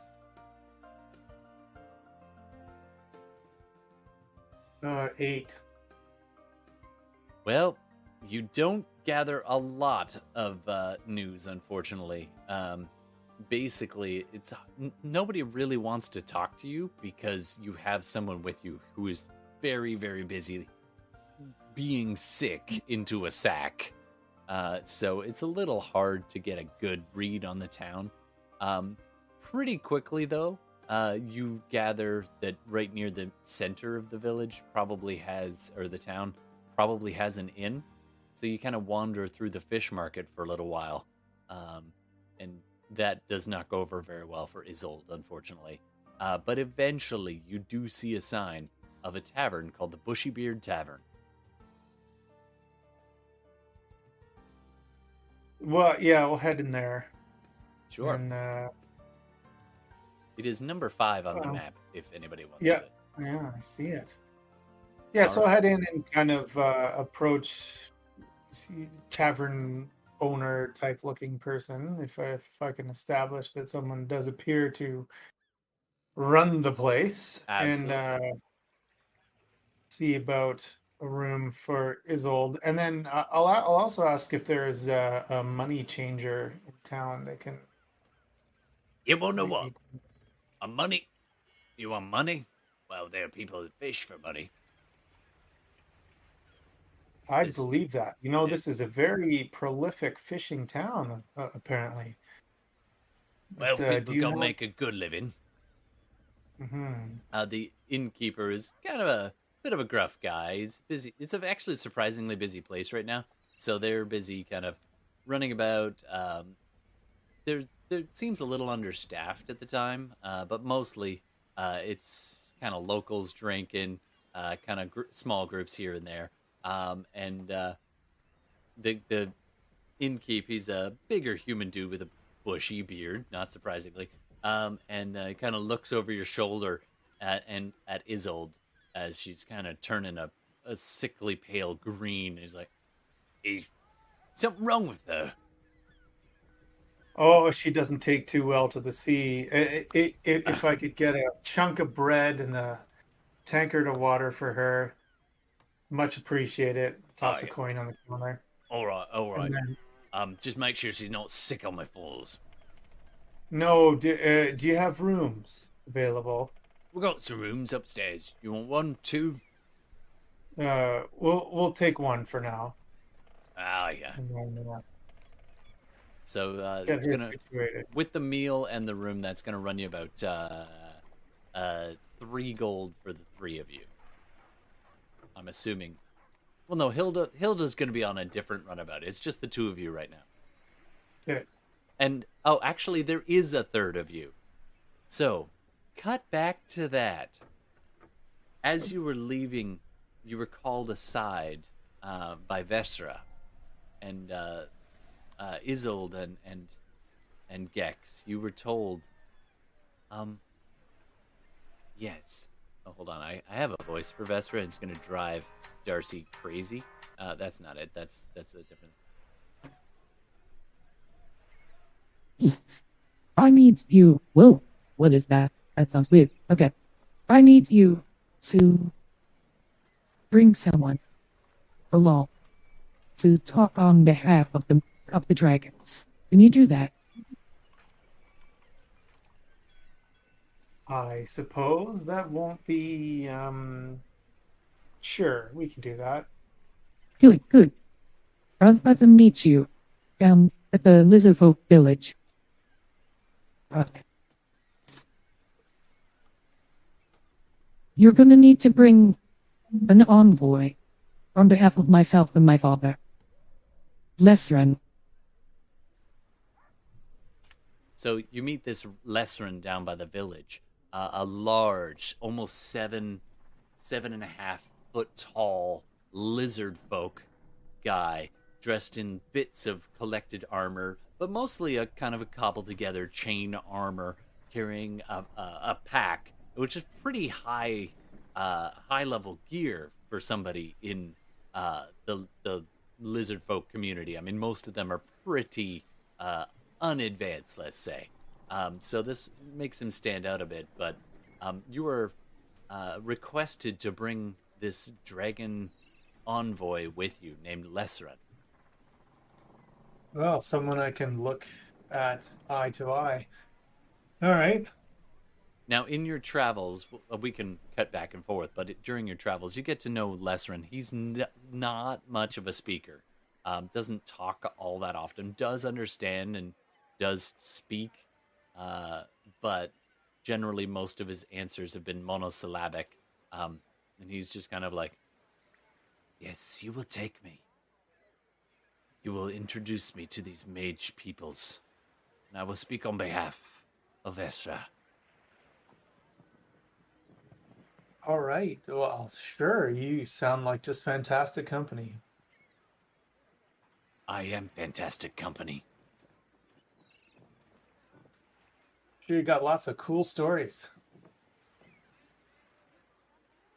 Sweet. All right. Well, He's okay. that silent, awkward, like Yeah. Okay.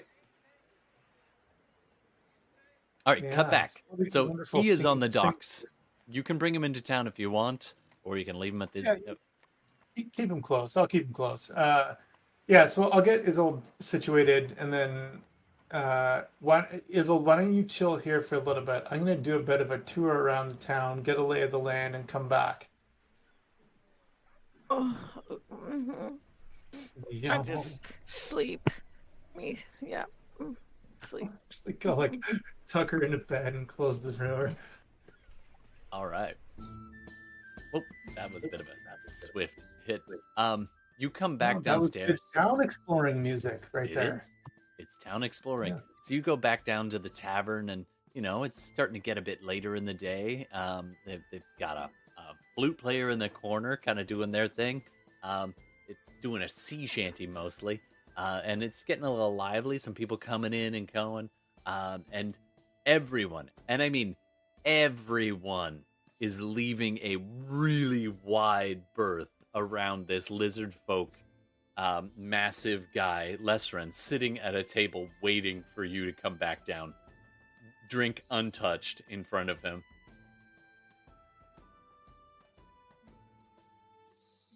Why don't you come along with me? Go for a wee stroll. See what kind of town we got here. I can stroll. He gets up. I bet you can. Like you thought people looked at you funny, being a Goliath. This guy, they're just like actively like jumping out of the way of. As you're walking out, do a perception check for me. Time to perceive. 18. That's not bad. Okay, you're just kind of casting your eyes. You got Isold tucked away in the corner. Let me just roll something real quick here.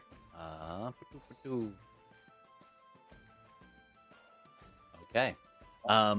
So you're looking about and you spot a couple of different things. You can see kind of the wallflowers and locals and fishermen.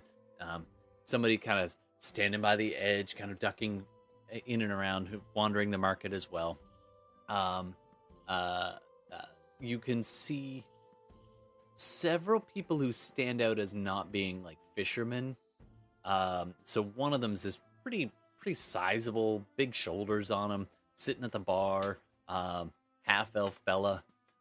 You also see in the corner, you're just about to leave, kind of ushering the lizard folk out in front of you, the lizard man out in front of you, and your eyes kind of glaze over the room in that way that, that practiced way of somebody who casing a room that has seen you through many of your adventures, and your eyes just glaze over and then lock back on. The threshold was 18 as you see a familiar face.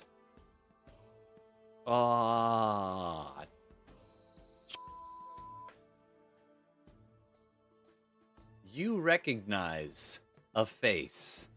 Is it Tammy? Better not be Tammy. It's not Tammy. That'd be fun though. Plot point? I could do that.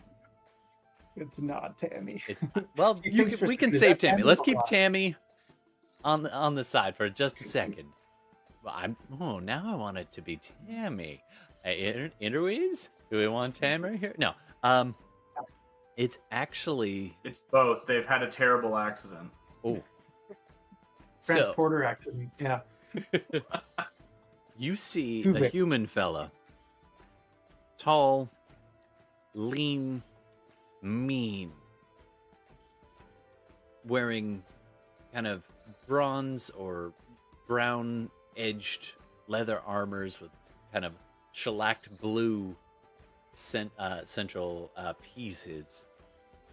The last time you saw them, they were also wearing a white cloak flung over their shoulder and a massive albatross flying above them, circling on the deck of your ship as you were being inspected by a mage from one of the Mage Tower ships, the very ship that pursued you shortly thereafter, hunting. Oh, no, yeah. I'm very impressed he survived the explosion. You spot him. What do you want to do? I want to ensure I am not reciprocally spotted. Roll a stealth check. Yeah.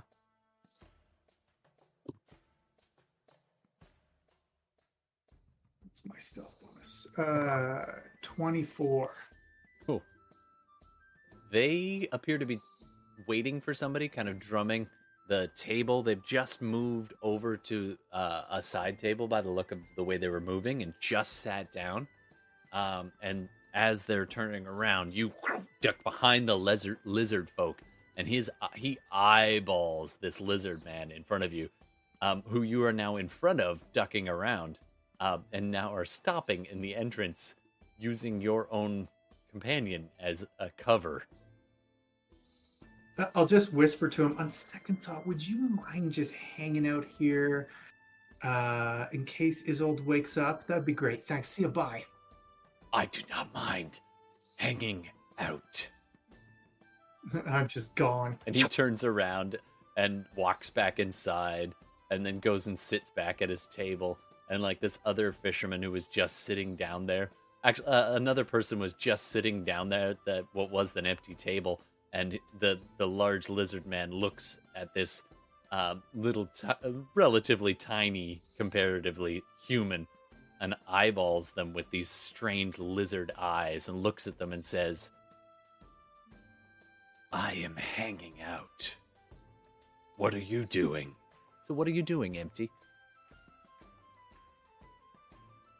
Oh, that's fun. I was actually thinking of approaching them because I was like, oh dang, this is like, people are leaving this person's presence, and then therefore there'll be less people. But you actually already put me there. I love that. I'm just trying to not be noticed right now. Me too.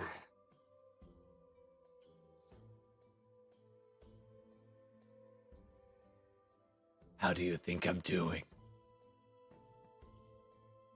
I mean, people... Yeah, good. I think we're both doing good. I'm empty. So. Empty wisdom. I'm Lesren. Lesren. You seem nice. I am nice. I like to think I am too, but I guess other people need to sort of tell me that to really know. I can tell you that. You seem nice. Well, thank you.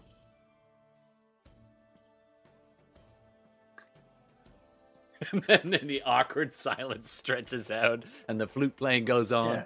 I'm gonna say it's a comfortable silence. Okay, yeah, you can settle into a comfy Yes, silence. nice. Well, actually, yeah, maybe. I mean, you're kind of used to silence being, a monk of sorts. All right. The like birth that people are like, I can't say that correctly. My brain just froze. You know what I'm saying? People are giving a wide berth, and that is making me more comfortable. Oh, perfect. Yeah, it's like Yeah.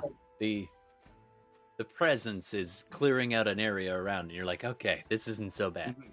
Nice, I like it. Yeah, exactly. And it's not even like it's like the lizard folk is cold-blooded, so it's like you don't even get the same sense that there's a living different. thing. Yeah, it's a different calmerness. That's a real word. No, it's not. Anyway, so you're chilling at the table with a lizard man. Like you do. This must be just every town has one of these. I guess. Yeah, I'm learning all sorts of new things. At about this point, there's kind of a cut over towards the bar. People are coming and going, and somebody comes in and is talking with the bartender. And the bushy beard bartender turns over to the half elf wizard Elias is like, "Oh right, yeah, I saw him here. He was oh, there he is. He's over there." Thank you, sir. And I'm just gonna walk on over. As you start to walk away, you can see that the hand just slightly extended out, like, yeah, no, okay. Kind of looking for the no, Tim, okay. No. So you go towards the corner where you see this kind of lithe, lean human sitting in the corner, looking a little grouchy and kind of nursing a cup. He's sat down just a little while ago. Judging by the look of things, kind of still settling himself in, and he looks up as you approach. As the man you're told is Hudrick. Hey, sorry to disturb you while you're off duty, but I have a message from somebody. That sounds suspicious. I'm not trying to be suspicious. It's from my grandma.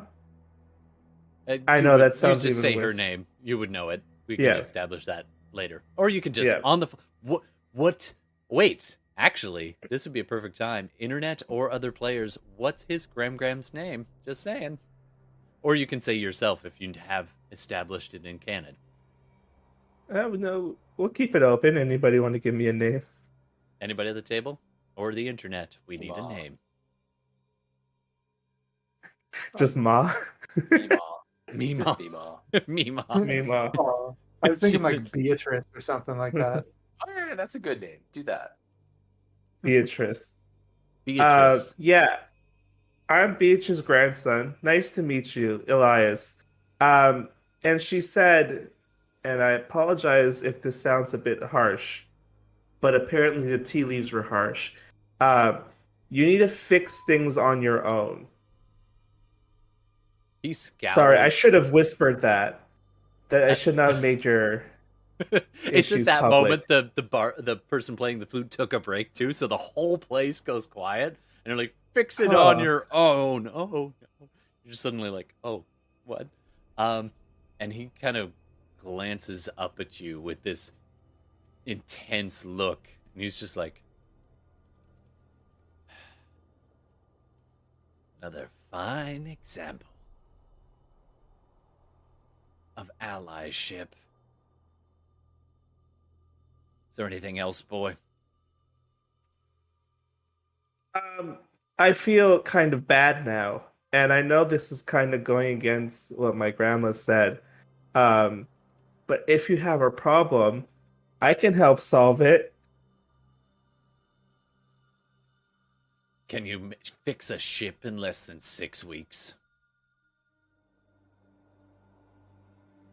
No, but if we take a more holistic approach, I could probably take care of whatever broke the ship. Have a seat. And he sits down.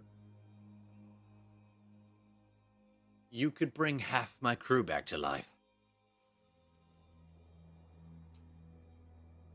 No, but working holistically again, if we take care of the thing that broke your ship and my condolences killed half your crew, then, speaking going forward, like it wouldn't kill another ship and half crew, so Do an either insight check or just straight to a persuasion check for me. Or both. where's my sheet? Go. Let's go for persuasion.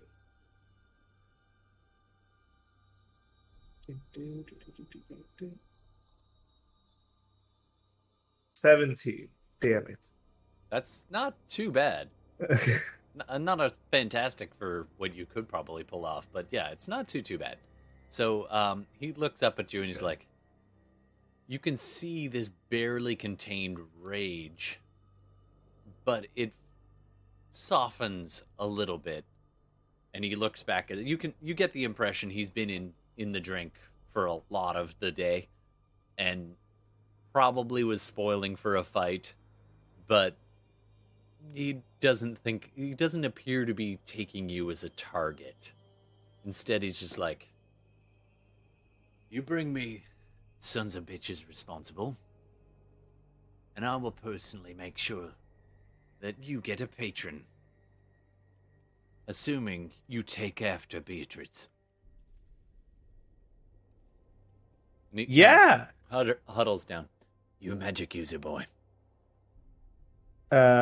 Yep, that's the name of the game for my family, whether I like it or not.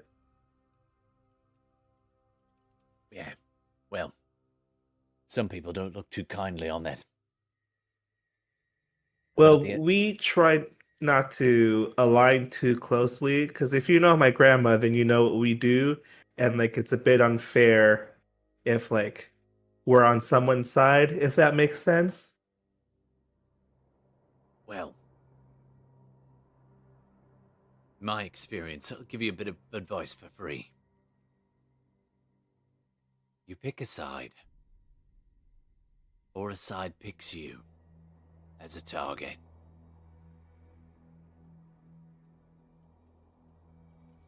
Duly noted. So, about this thing that attacked you. Is a ship. Hastily painted letters. You ever hear of a ship called the Bullship? Roll history check if you want to. Okay. That's a 12. Oh no, none of us have ever heard of that ship. Can I do like an insight check to see if he's like joshing me? Sure, yeah, go for it. Like a reasonable assumption. That's a 14. He's a bit hard to read, but he doesn't appear to be lying. Like he keeps a straight face when he says it. Okay. I've What heard about of it now. What about any hags? Sea Besides my- hags. Oh, okay. He kind of chuckles at that. No. Well, they keep mostly over towards the west of here, but there's tracking one. A coven, really. Found one. Cornered it. And then she and a bunch of those wads decided to destroy my ship.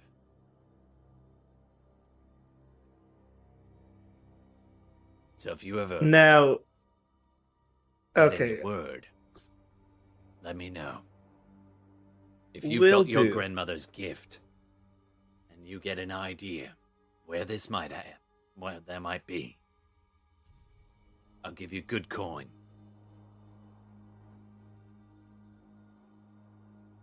Okay. Sounds like a deal. And with a 17, he seems to be gruff, but has somewhat taken you in, and kind of motions towards the bar. Get around for my colleague here. And the bard picks up the flute again and starts playing another she.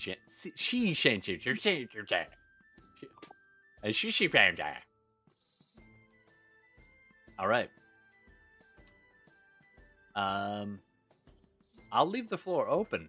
What do people want to do? You're all in basically the same zone. So just the guy that I recognized, did I recognize just the one guy, or did I recognize he's got some crew with him? You can do another perception check and see. With 18, you noticed him. But Yeah, you same roll again, can actually. peek in again, kind of through the window and see. An 18? Same again, yeah. All right, so you can tell that some people are definitely going by and greeting him. You don't recognize the people he's immediately near, but A couple of people have greeted him. One guy is sitting with him, but you don't recognize that guy. Pretty young. And the rest don't appear to be. It kind of depends on how long you want to stand outside and skulk. I just want to take like a 5 or 10 seconds to like look at anybody that's sort of with him to see if I recognize or to see if I can tell are they with him, right? Mm-hmm. Even if I don't recognize them per se, I want to try and get a sense of, does he have a group of dudes with him? It looks like at the moment, it's hard to tell. He definitely has one person sitting with him. But he kind of locks eyes and nods and exchanges a few words over the next couple minutes with a few other people. A couple people at the bar, the bartender, the person who is sitting with him. And that's about what you get.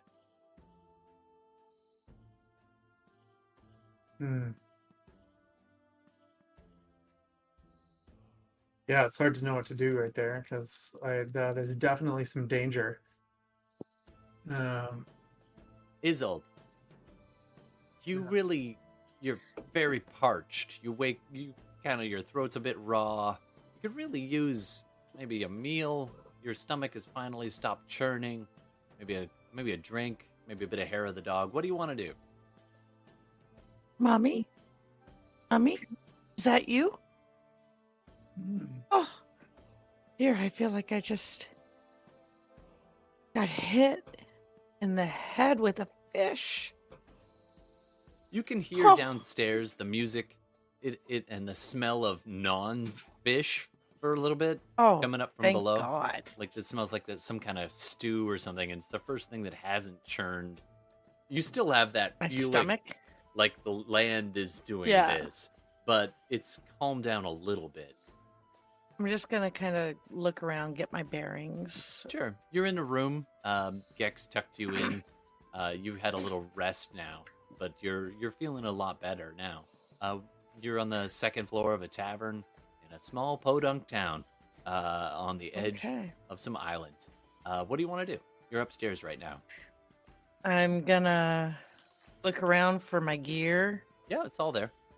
And gear up, and I'm gonna follow my nose to that lovely stewy smell. Sure thing. All right, so you make your way down, out and down the stairs, kind of into the main tavern room.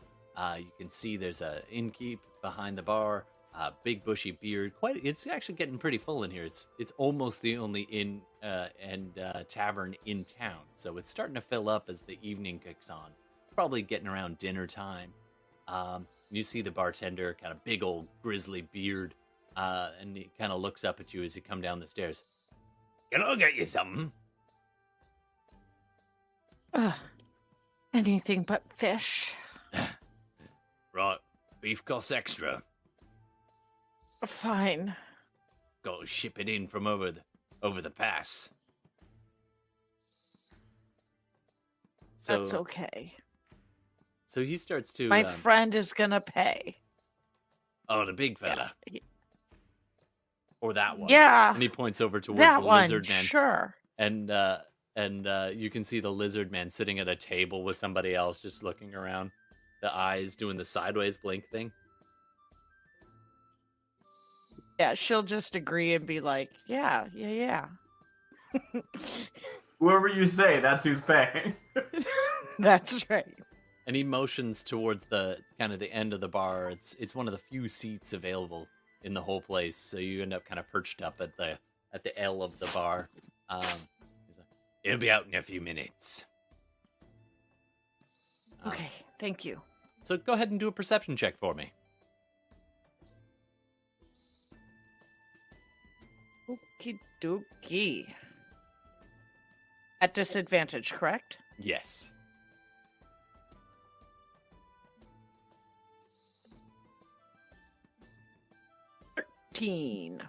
All right. It's a pretty busy place. You kind of clock. There's a half elf. And there's also a half elf further down in the kind of off towards the corner. There's quite a few kind of townies and sailor types and fisherman types. Judging by the smell of it, you kind of avoid those tables. And not a bad little flute player, kind of down towards the end. You're kind of just tapping your foot, listening to the music. Bartender puts a big bowl of beef stew in front of you, and it smells a lot better, and it doesn't smell like fish. And I do need you to do a quick charisma saving throw. Okay. Now, this isn't an ability check, so I get my regular roll, right? That's right.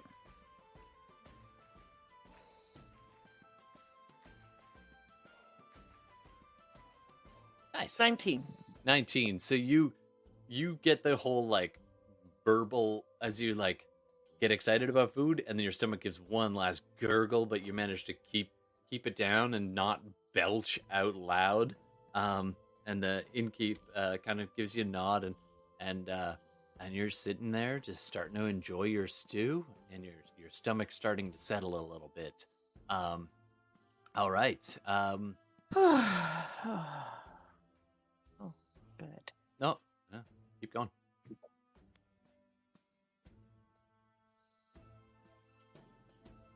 There is a table with the lizard folk guy that you're supposed to be escorting, and some person sitting with them, kind of quietly, both looking around.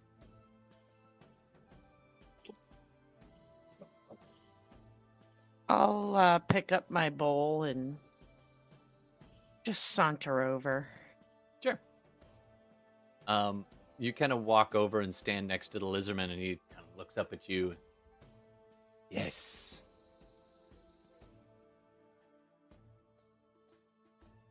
I'm Actually- gonna eat now.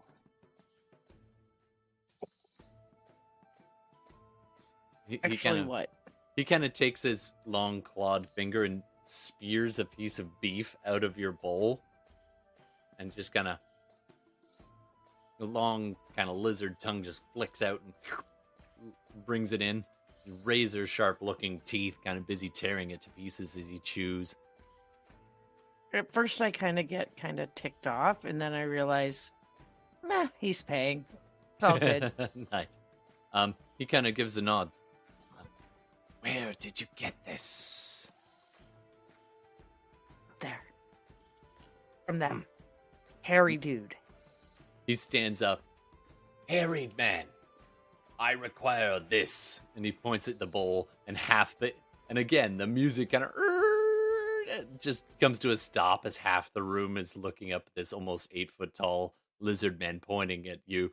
And then the bartender kind of gives the nod, and the music slowly comes back. He gets a bowl after a few minutes. You all sit around. You're hanging out, chewing. All right, Gex, what are you doing?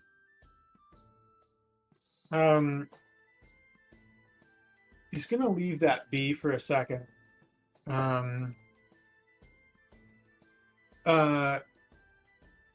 just take a quick run through the streets to kind of not run, but go through the streets, just get a sense of the shape of the place, what's where.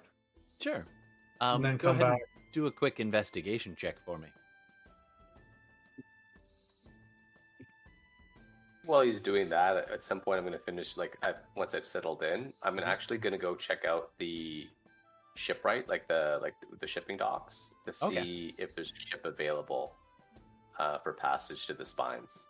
For sure. Because I literally just kind of rode in, got to the inn, settled in, relaxed a bit, got some food in me, and got a room. But now I think I'm like, well, this guy who I had to talk to, it's going to be 6 weeks. No way. There must be another ship that's going along the way to the spines, so I'm going to check out passage. Sure thing. So I need you to do an investigation roll as well. Oh, and Steve, you got 18. So it takes you a little bit to get the lay of the land. You take in the market. Things are starting to get packed up. It's only about maybe 7 o'clock. The sun is still up, but it's getting close to the horizon. There's kind of a bit more of a manor situation going on. Like a town hall type place, but it is closed for business already. And then lots of little buildings kind of scattered around, a few docks and not warehouses per se, but you can tell they're used mostly for storage closer to the docks.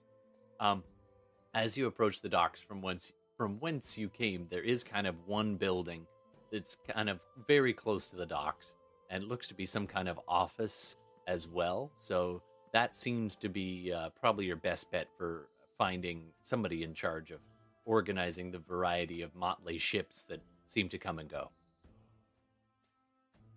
And you Yeah, I might just pop in there for a second then. Sure. Ask a couple of questions. Sure thing. I'm not really investigating. I'm really just going to ask. Oh, okay. First use my persuasion, yeah. Oh, well, they, Talithar. What's your name again? Talithar? Yeah, Tal. Tal. So, Tal, you ask, who are you going to ask? Just around, or the barkeep, or? I'll ask the bartender before I go, like I settle up. Oh, Say, sure. Looking for passage on a ship. Right, you better go down and talk to Tony. He's probably closing up shop pretty soon. And he points in the direction of the quartermaster's office. Yeah, and I'll tip him for the direction. Then I'll head off to the quartermaster. You can kind of see him grip the coin and be like, right, proper. About time someone knows how to behave. And you kind of start going on. And you walk past some weirdos and a big lizard man pointing at a bowl of stew. Anyway, so you push your way past all of that at the door and head on out.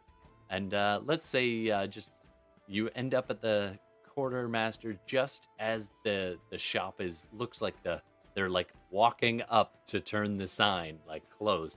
And you both get there at exactly the same time. The two of you standing side by side outside of Gex and Talithar, basically knocking at the door, being like, come on. What do you do? I just kind of nod at him. I just kind of shrug. And you can see that they're literally reaching for the lock, trying not to notice. And I literally say, "You're not closed yet." Roll intimidation or persuasion. Okay. I agree. Just a couple of questions for you. Do it with advantage, because he's helping you. Oh, okay. I could use it. 13. 13. She's like early 20s. Just kind of looks you both in the eye as she's reaching for the lock. And she kind of gives this like, sorry, click, and flips the sign. Looks you both cold dead in the eye. And shrugs like it's out of her power. Like the tides. And she turns around and she walks away. And you're both just like, wow, this town just does not seem to have interest in doing business now, does it? And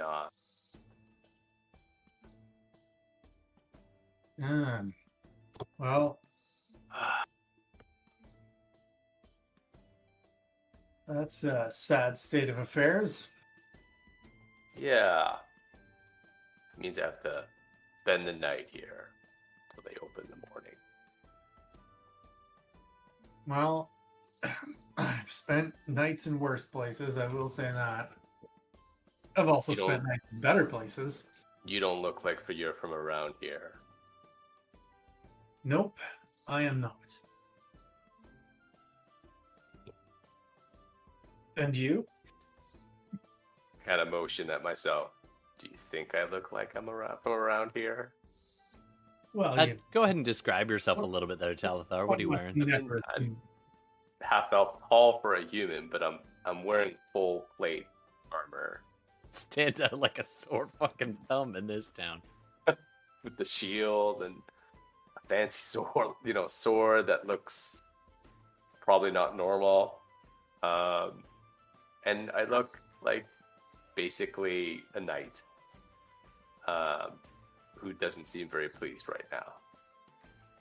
But has proper etiquette, but is used to kind of also getting his way. And Gex, when he looks at you, what does he see? Well, he's definitely looking quite upwards at me.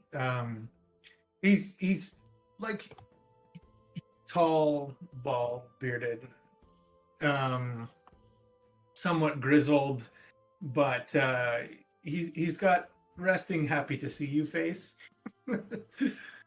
at the same time. But definitely could be imposing if he wants to, but you can see that he's not really interested in intimidating you. We're trying to. Big dude. He's probably a little over 500 pounds, 7.5 feet tall. Yeah. So he'll kind of like just look down and smile and kind of like knock on the plate mail a little bit, and he goes, You must have connections. Must have visited a good armor or two in your day. You could say that. You By the dress way, quite like a friend of Gex, mine. you are in quite literally borrowed clothes. You Mm. don't even have leather armor right now. Yes, but he does have the T-Rex hide. That's true. Could use a good armor to put that together. That's exactly what he's interested in. So he's like, I am here in town looking around for an armor. You haven't by chance come across one in town. I'm assuming this is not new, and that's not why you're here. But a person such as yourself Arrived in town. I'm looking for a ship. Passage. Oh, and something we actually have in common. Where do you wish to head? Like do an insight check on him, just Sure. Go ahead and roll insight. Gex, go ahead and roll either persuasion, deception, or intimidation, whichever one you want. Well, he's actually not trying to hide anything. No. So that'd be probably persuasion. 15. Yeah. Well, I mean, he doesn't appear to be hiding anything. You gather that he could use. It's funny because some of his stuff that you glance at him, and some of his gear looks well taken care of and well worn, but he's not wearing any kind of armor at all. That tracks that he's carrying a big satchel and a big bag.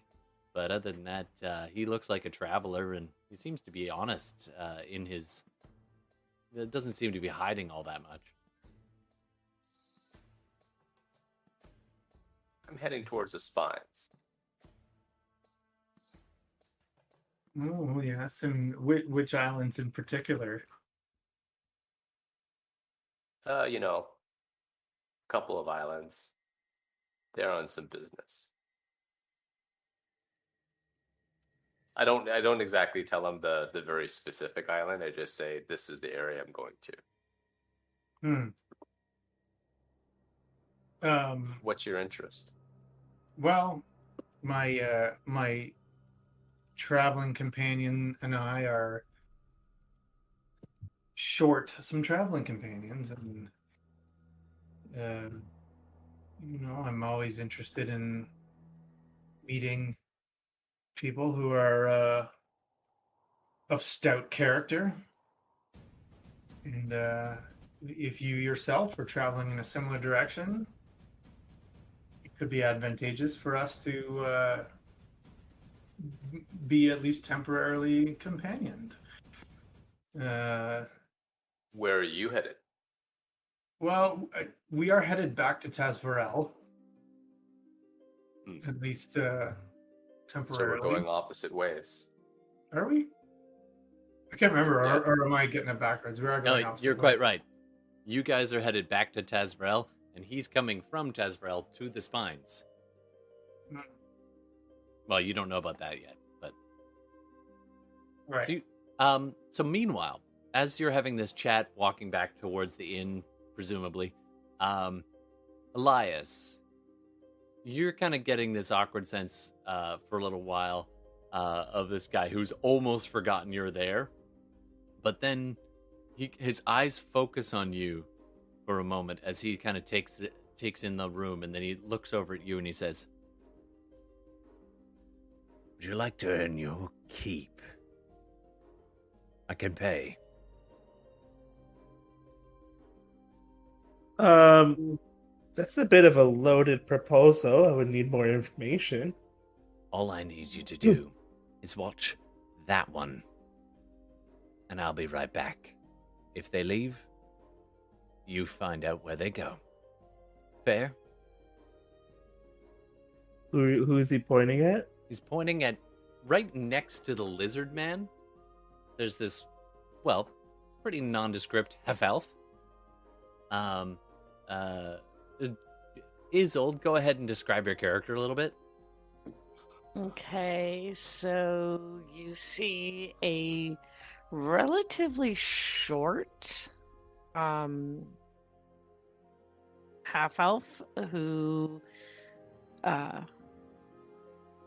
is 5 foot. I've got short, very short, spiky hair, just kind of wildly going everywhere. And these blazingly blue eyes. And I A little am bit of puke wearing... on the lapel. Oh yeah, for sure. Definitely that. And I'm wearing some black studded leather. And I've got bow on one side and a sickle on kind of hanging on my hip. You take in that's who he wants an eye on. All right. Can I ask why? I'll do it, but you know, a little bit of reasoning is always good. He kind of puts his hand on the table and slides it towards you, lifts his gloved hand, and underneath you see like 4 gold. That's why.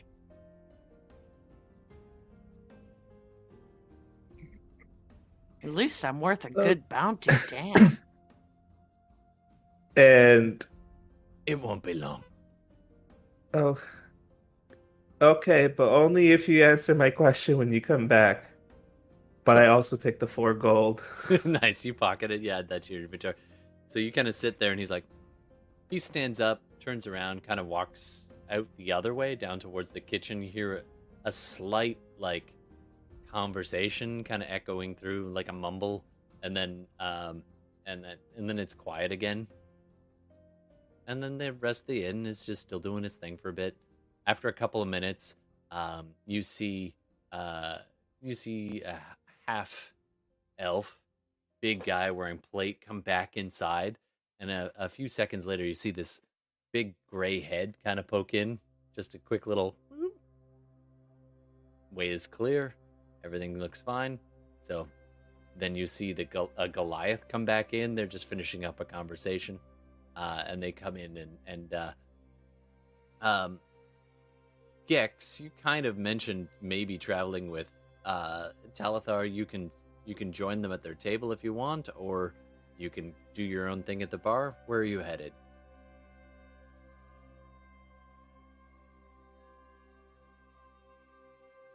I think Talthar will probably he's not kind of in the mood to like be chummy with random people. He's on a mission. Yeah. So while he's willing to be friendly, he's also going in a different direction. He doesn't want to give up too much. So he'll be nearby at the bar. Okay. But he has no idea who these people are. Yeah, that's fair. Okay. So you kind of give a nod, finish up your conversation, and head over to the bar. Gex, you join your party at the table, +1 apparently. You sit down. There's a fairly under-equipped human. Greetings. Hi. I am Where- Gex. Oh, please introduce yourself. Oh, Empty Wisdom. Well met. My name is Gex Techford. I What found brings you? this one. They are comfortable. Yeah. Is is that wizard dude that I don't like here still? No, you stuck your head in the room to make sure before you went walk in, and he wasn't there anymore at that table. Yeah. Okay. Not to cut things short, but I think maybe that's a good spot to stop. Oh, for the night. Coming up real quick though. So you guys are sitting there a couple of seconds, and then you hear the door thump open, and you kind of turn and look, and you see 1, 2, 3, 4, 5, 6, 10, 11 people come in the room, and they're not subtle. They have almost a march of soldiers. If it wasn't for their equipment, you might think it was kind of like a local police, like a constabulary or a militia. But they are wearing bits and pieces. Some of them worse for wear. A couple of them have frickin' peg legs, but their armor is more or less matching, although some miss pieces here and there. Kind of a bronze trim on the outside, blue lacquered leather armor. And they come walking in, bearing weapons, not out and up, but definitely armed and looking around the room. And as they part from the entryway, out steps this slender but imposing visage of Captain Hoodrick. And he points at Isolde and then gives a look as Gex turns around and locks eyes with him.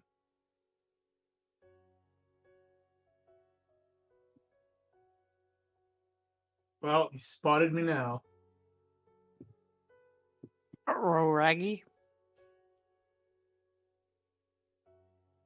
All right. That one. Take them alive. Oh, how about no? Oh, Does table right does away. he mean us? Yep. And with that, we're going to pause right there as you stand cornered in the inn and everyone else is watching and being like, what? You know, this is a good segue into this week's sponsor. Okay, we got love It's it. actually a very good sense. You see, because if you suffer from, unscientifically self-diagnosed OCD, and you're someone who's extremely overly organized, and this is something that bothers you, you can reach out to a newly developed service called Reverse IKEA. When things are just overly structured in your life, when things are too boxed in, you're tired of being pigeonholed in general, you just get Reverse IKEA. We will send 11 highly stimulated apes to your house who have all recently been connected to watching many, many organizational reality shows backwards. They just tear the place up, throw everything all over the place, because if it's not just like strapped down or nailed down, you obviously don't need it. Cleanse your life. Phone Reverse IKEA. Reverse IKEA is not responsible for damages, injury, or personal constipation. I hope you have a wonderful day. All right, thank you, Steve, for the Reverse IKEA, and thank you, players. I hope give a round of applause. Thank you for your patience. Always a bit slow bringing everybody together in a tavern, but just weaving the threads. I'm kind of glad how that Gotta all do it. It's tradition. Exactly. I mean, you can't not do that. I mean, you have to. So yeah, one other thing is, for those who don't know, we ask you to help us name an episode. So does anybody have any ideas for the episode name? Anybody at the table? Anybody online? Happy to hear an episode title for episode 20. Give it a few seconds.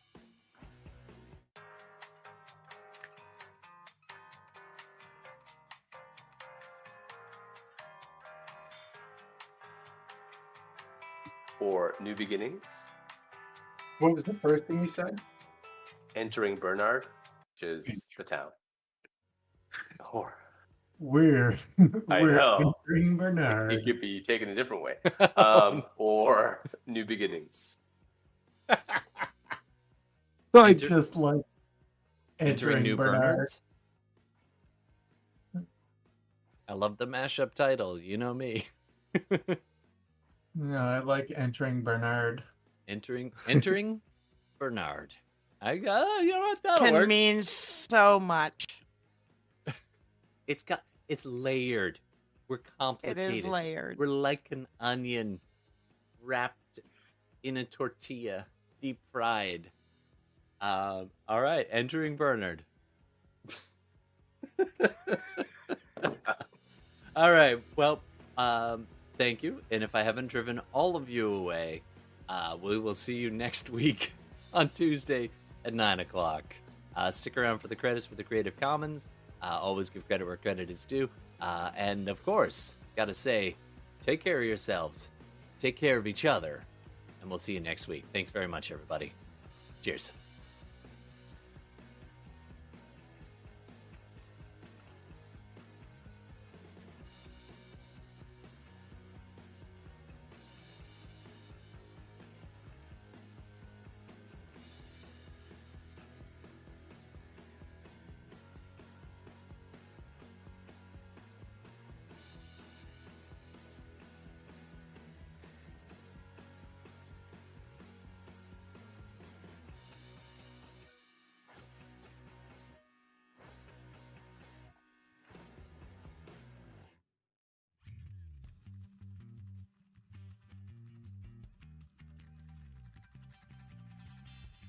We put Mine. Go ahead.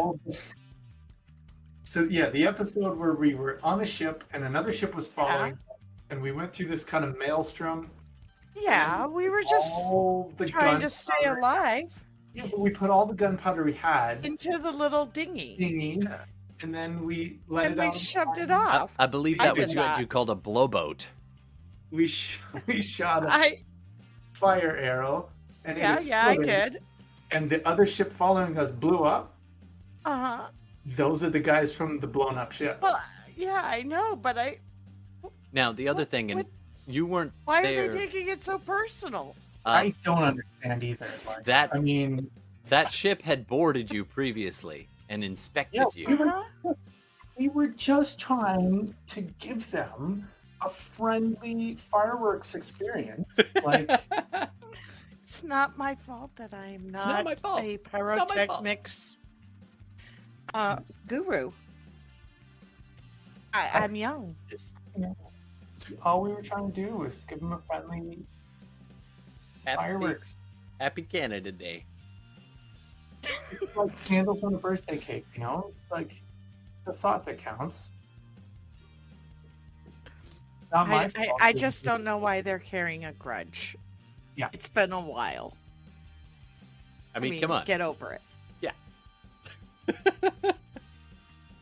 What's a few peg legs between friends? Presumably there was a reason they were like chasing you in the first place, though. I don't Yeah. remember what that is. We did something wrong. Sea hag. The sea hag is stowed aboard. Were they looking for the sea hag? Yeah, Yes, they They were hadn't looking for the sea confirmed hag. that, though. I don't think Well, they were coy about they it. They boarded, were looking checked, didn't find her. Yeah, because Gex I did actually it. did watch that far. Was it Rook or This is Gex as far as I found have them, watched. and they hid the girl? I hit the girl, yeah. Yeah, Right. Well, Oslo hit the girl. yeah. But that was before you knew it was Voslo. Yeah, but before I knew it was Oslo, Rook. Yeah. So, like, in a weird way, Rook was hiding the girl because he was thinking it that And way. ironically, that came in handy later when Rook Voslo had to go down under the water Yes. and use the boon. That was a cool thing. Yes. That was fun. I did, yeah. And Brandon's like, I what forgot the about her." hell are these people It's like, what's talking going about? on? That's what happens when you join, like, season 2, episode 1. Yep. We'll And- figure it out. I like. Don't that- worry, there's like Todd left it at a cliffhanger for those of us who are back in Tazfarel for like months now. Oh yeah, So we're you're like- waiting to see. I'm excited Oh, about we that saw. one. We saw. We were like, friggin' like, oh, this is gonna be a crazy thing. Yep. And if you haven't seen that, go check it in the replay. It'll be good times. Thanks for sticking with us, and thanks for jumping in to the deep end with all these crazy people. Appreciate it. All right. See you next time.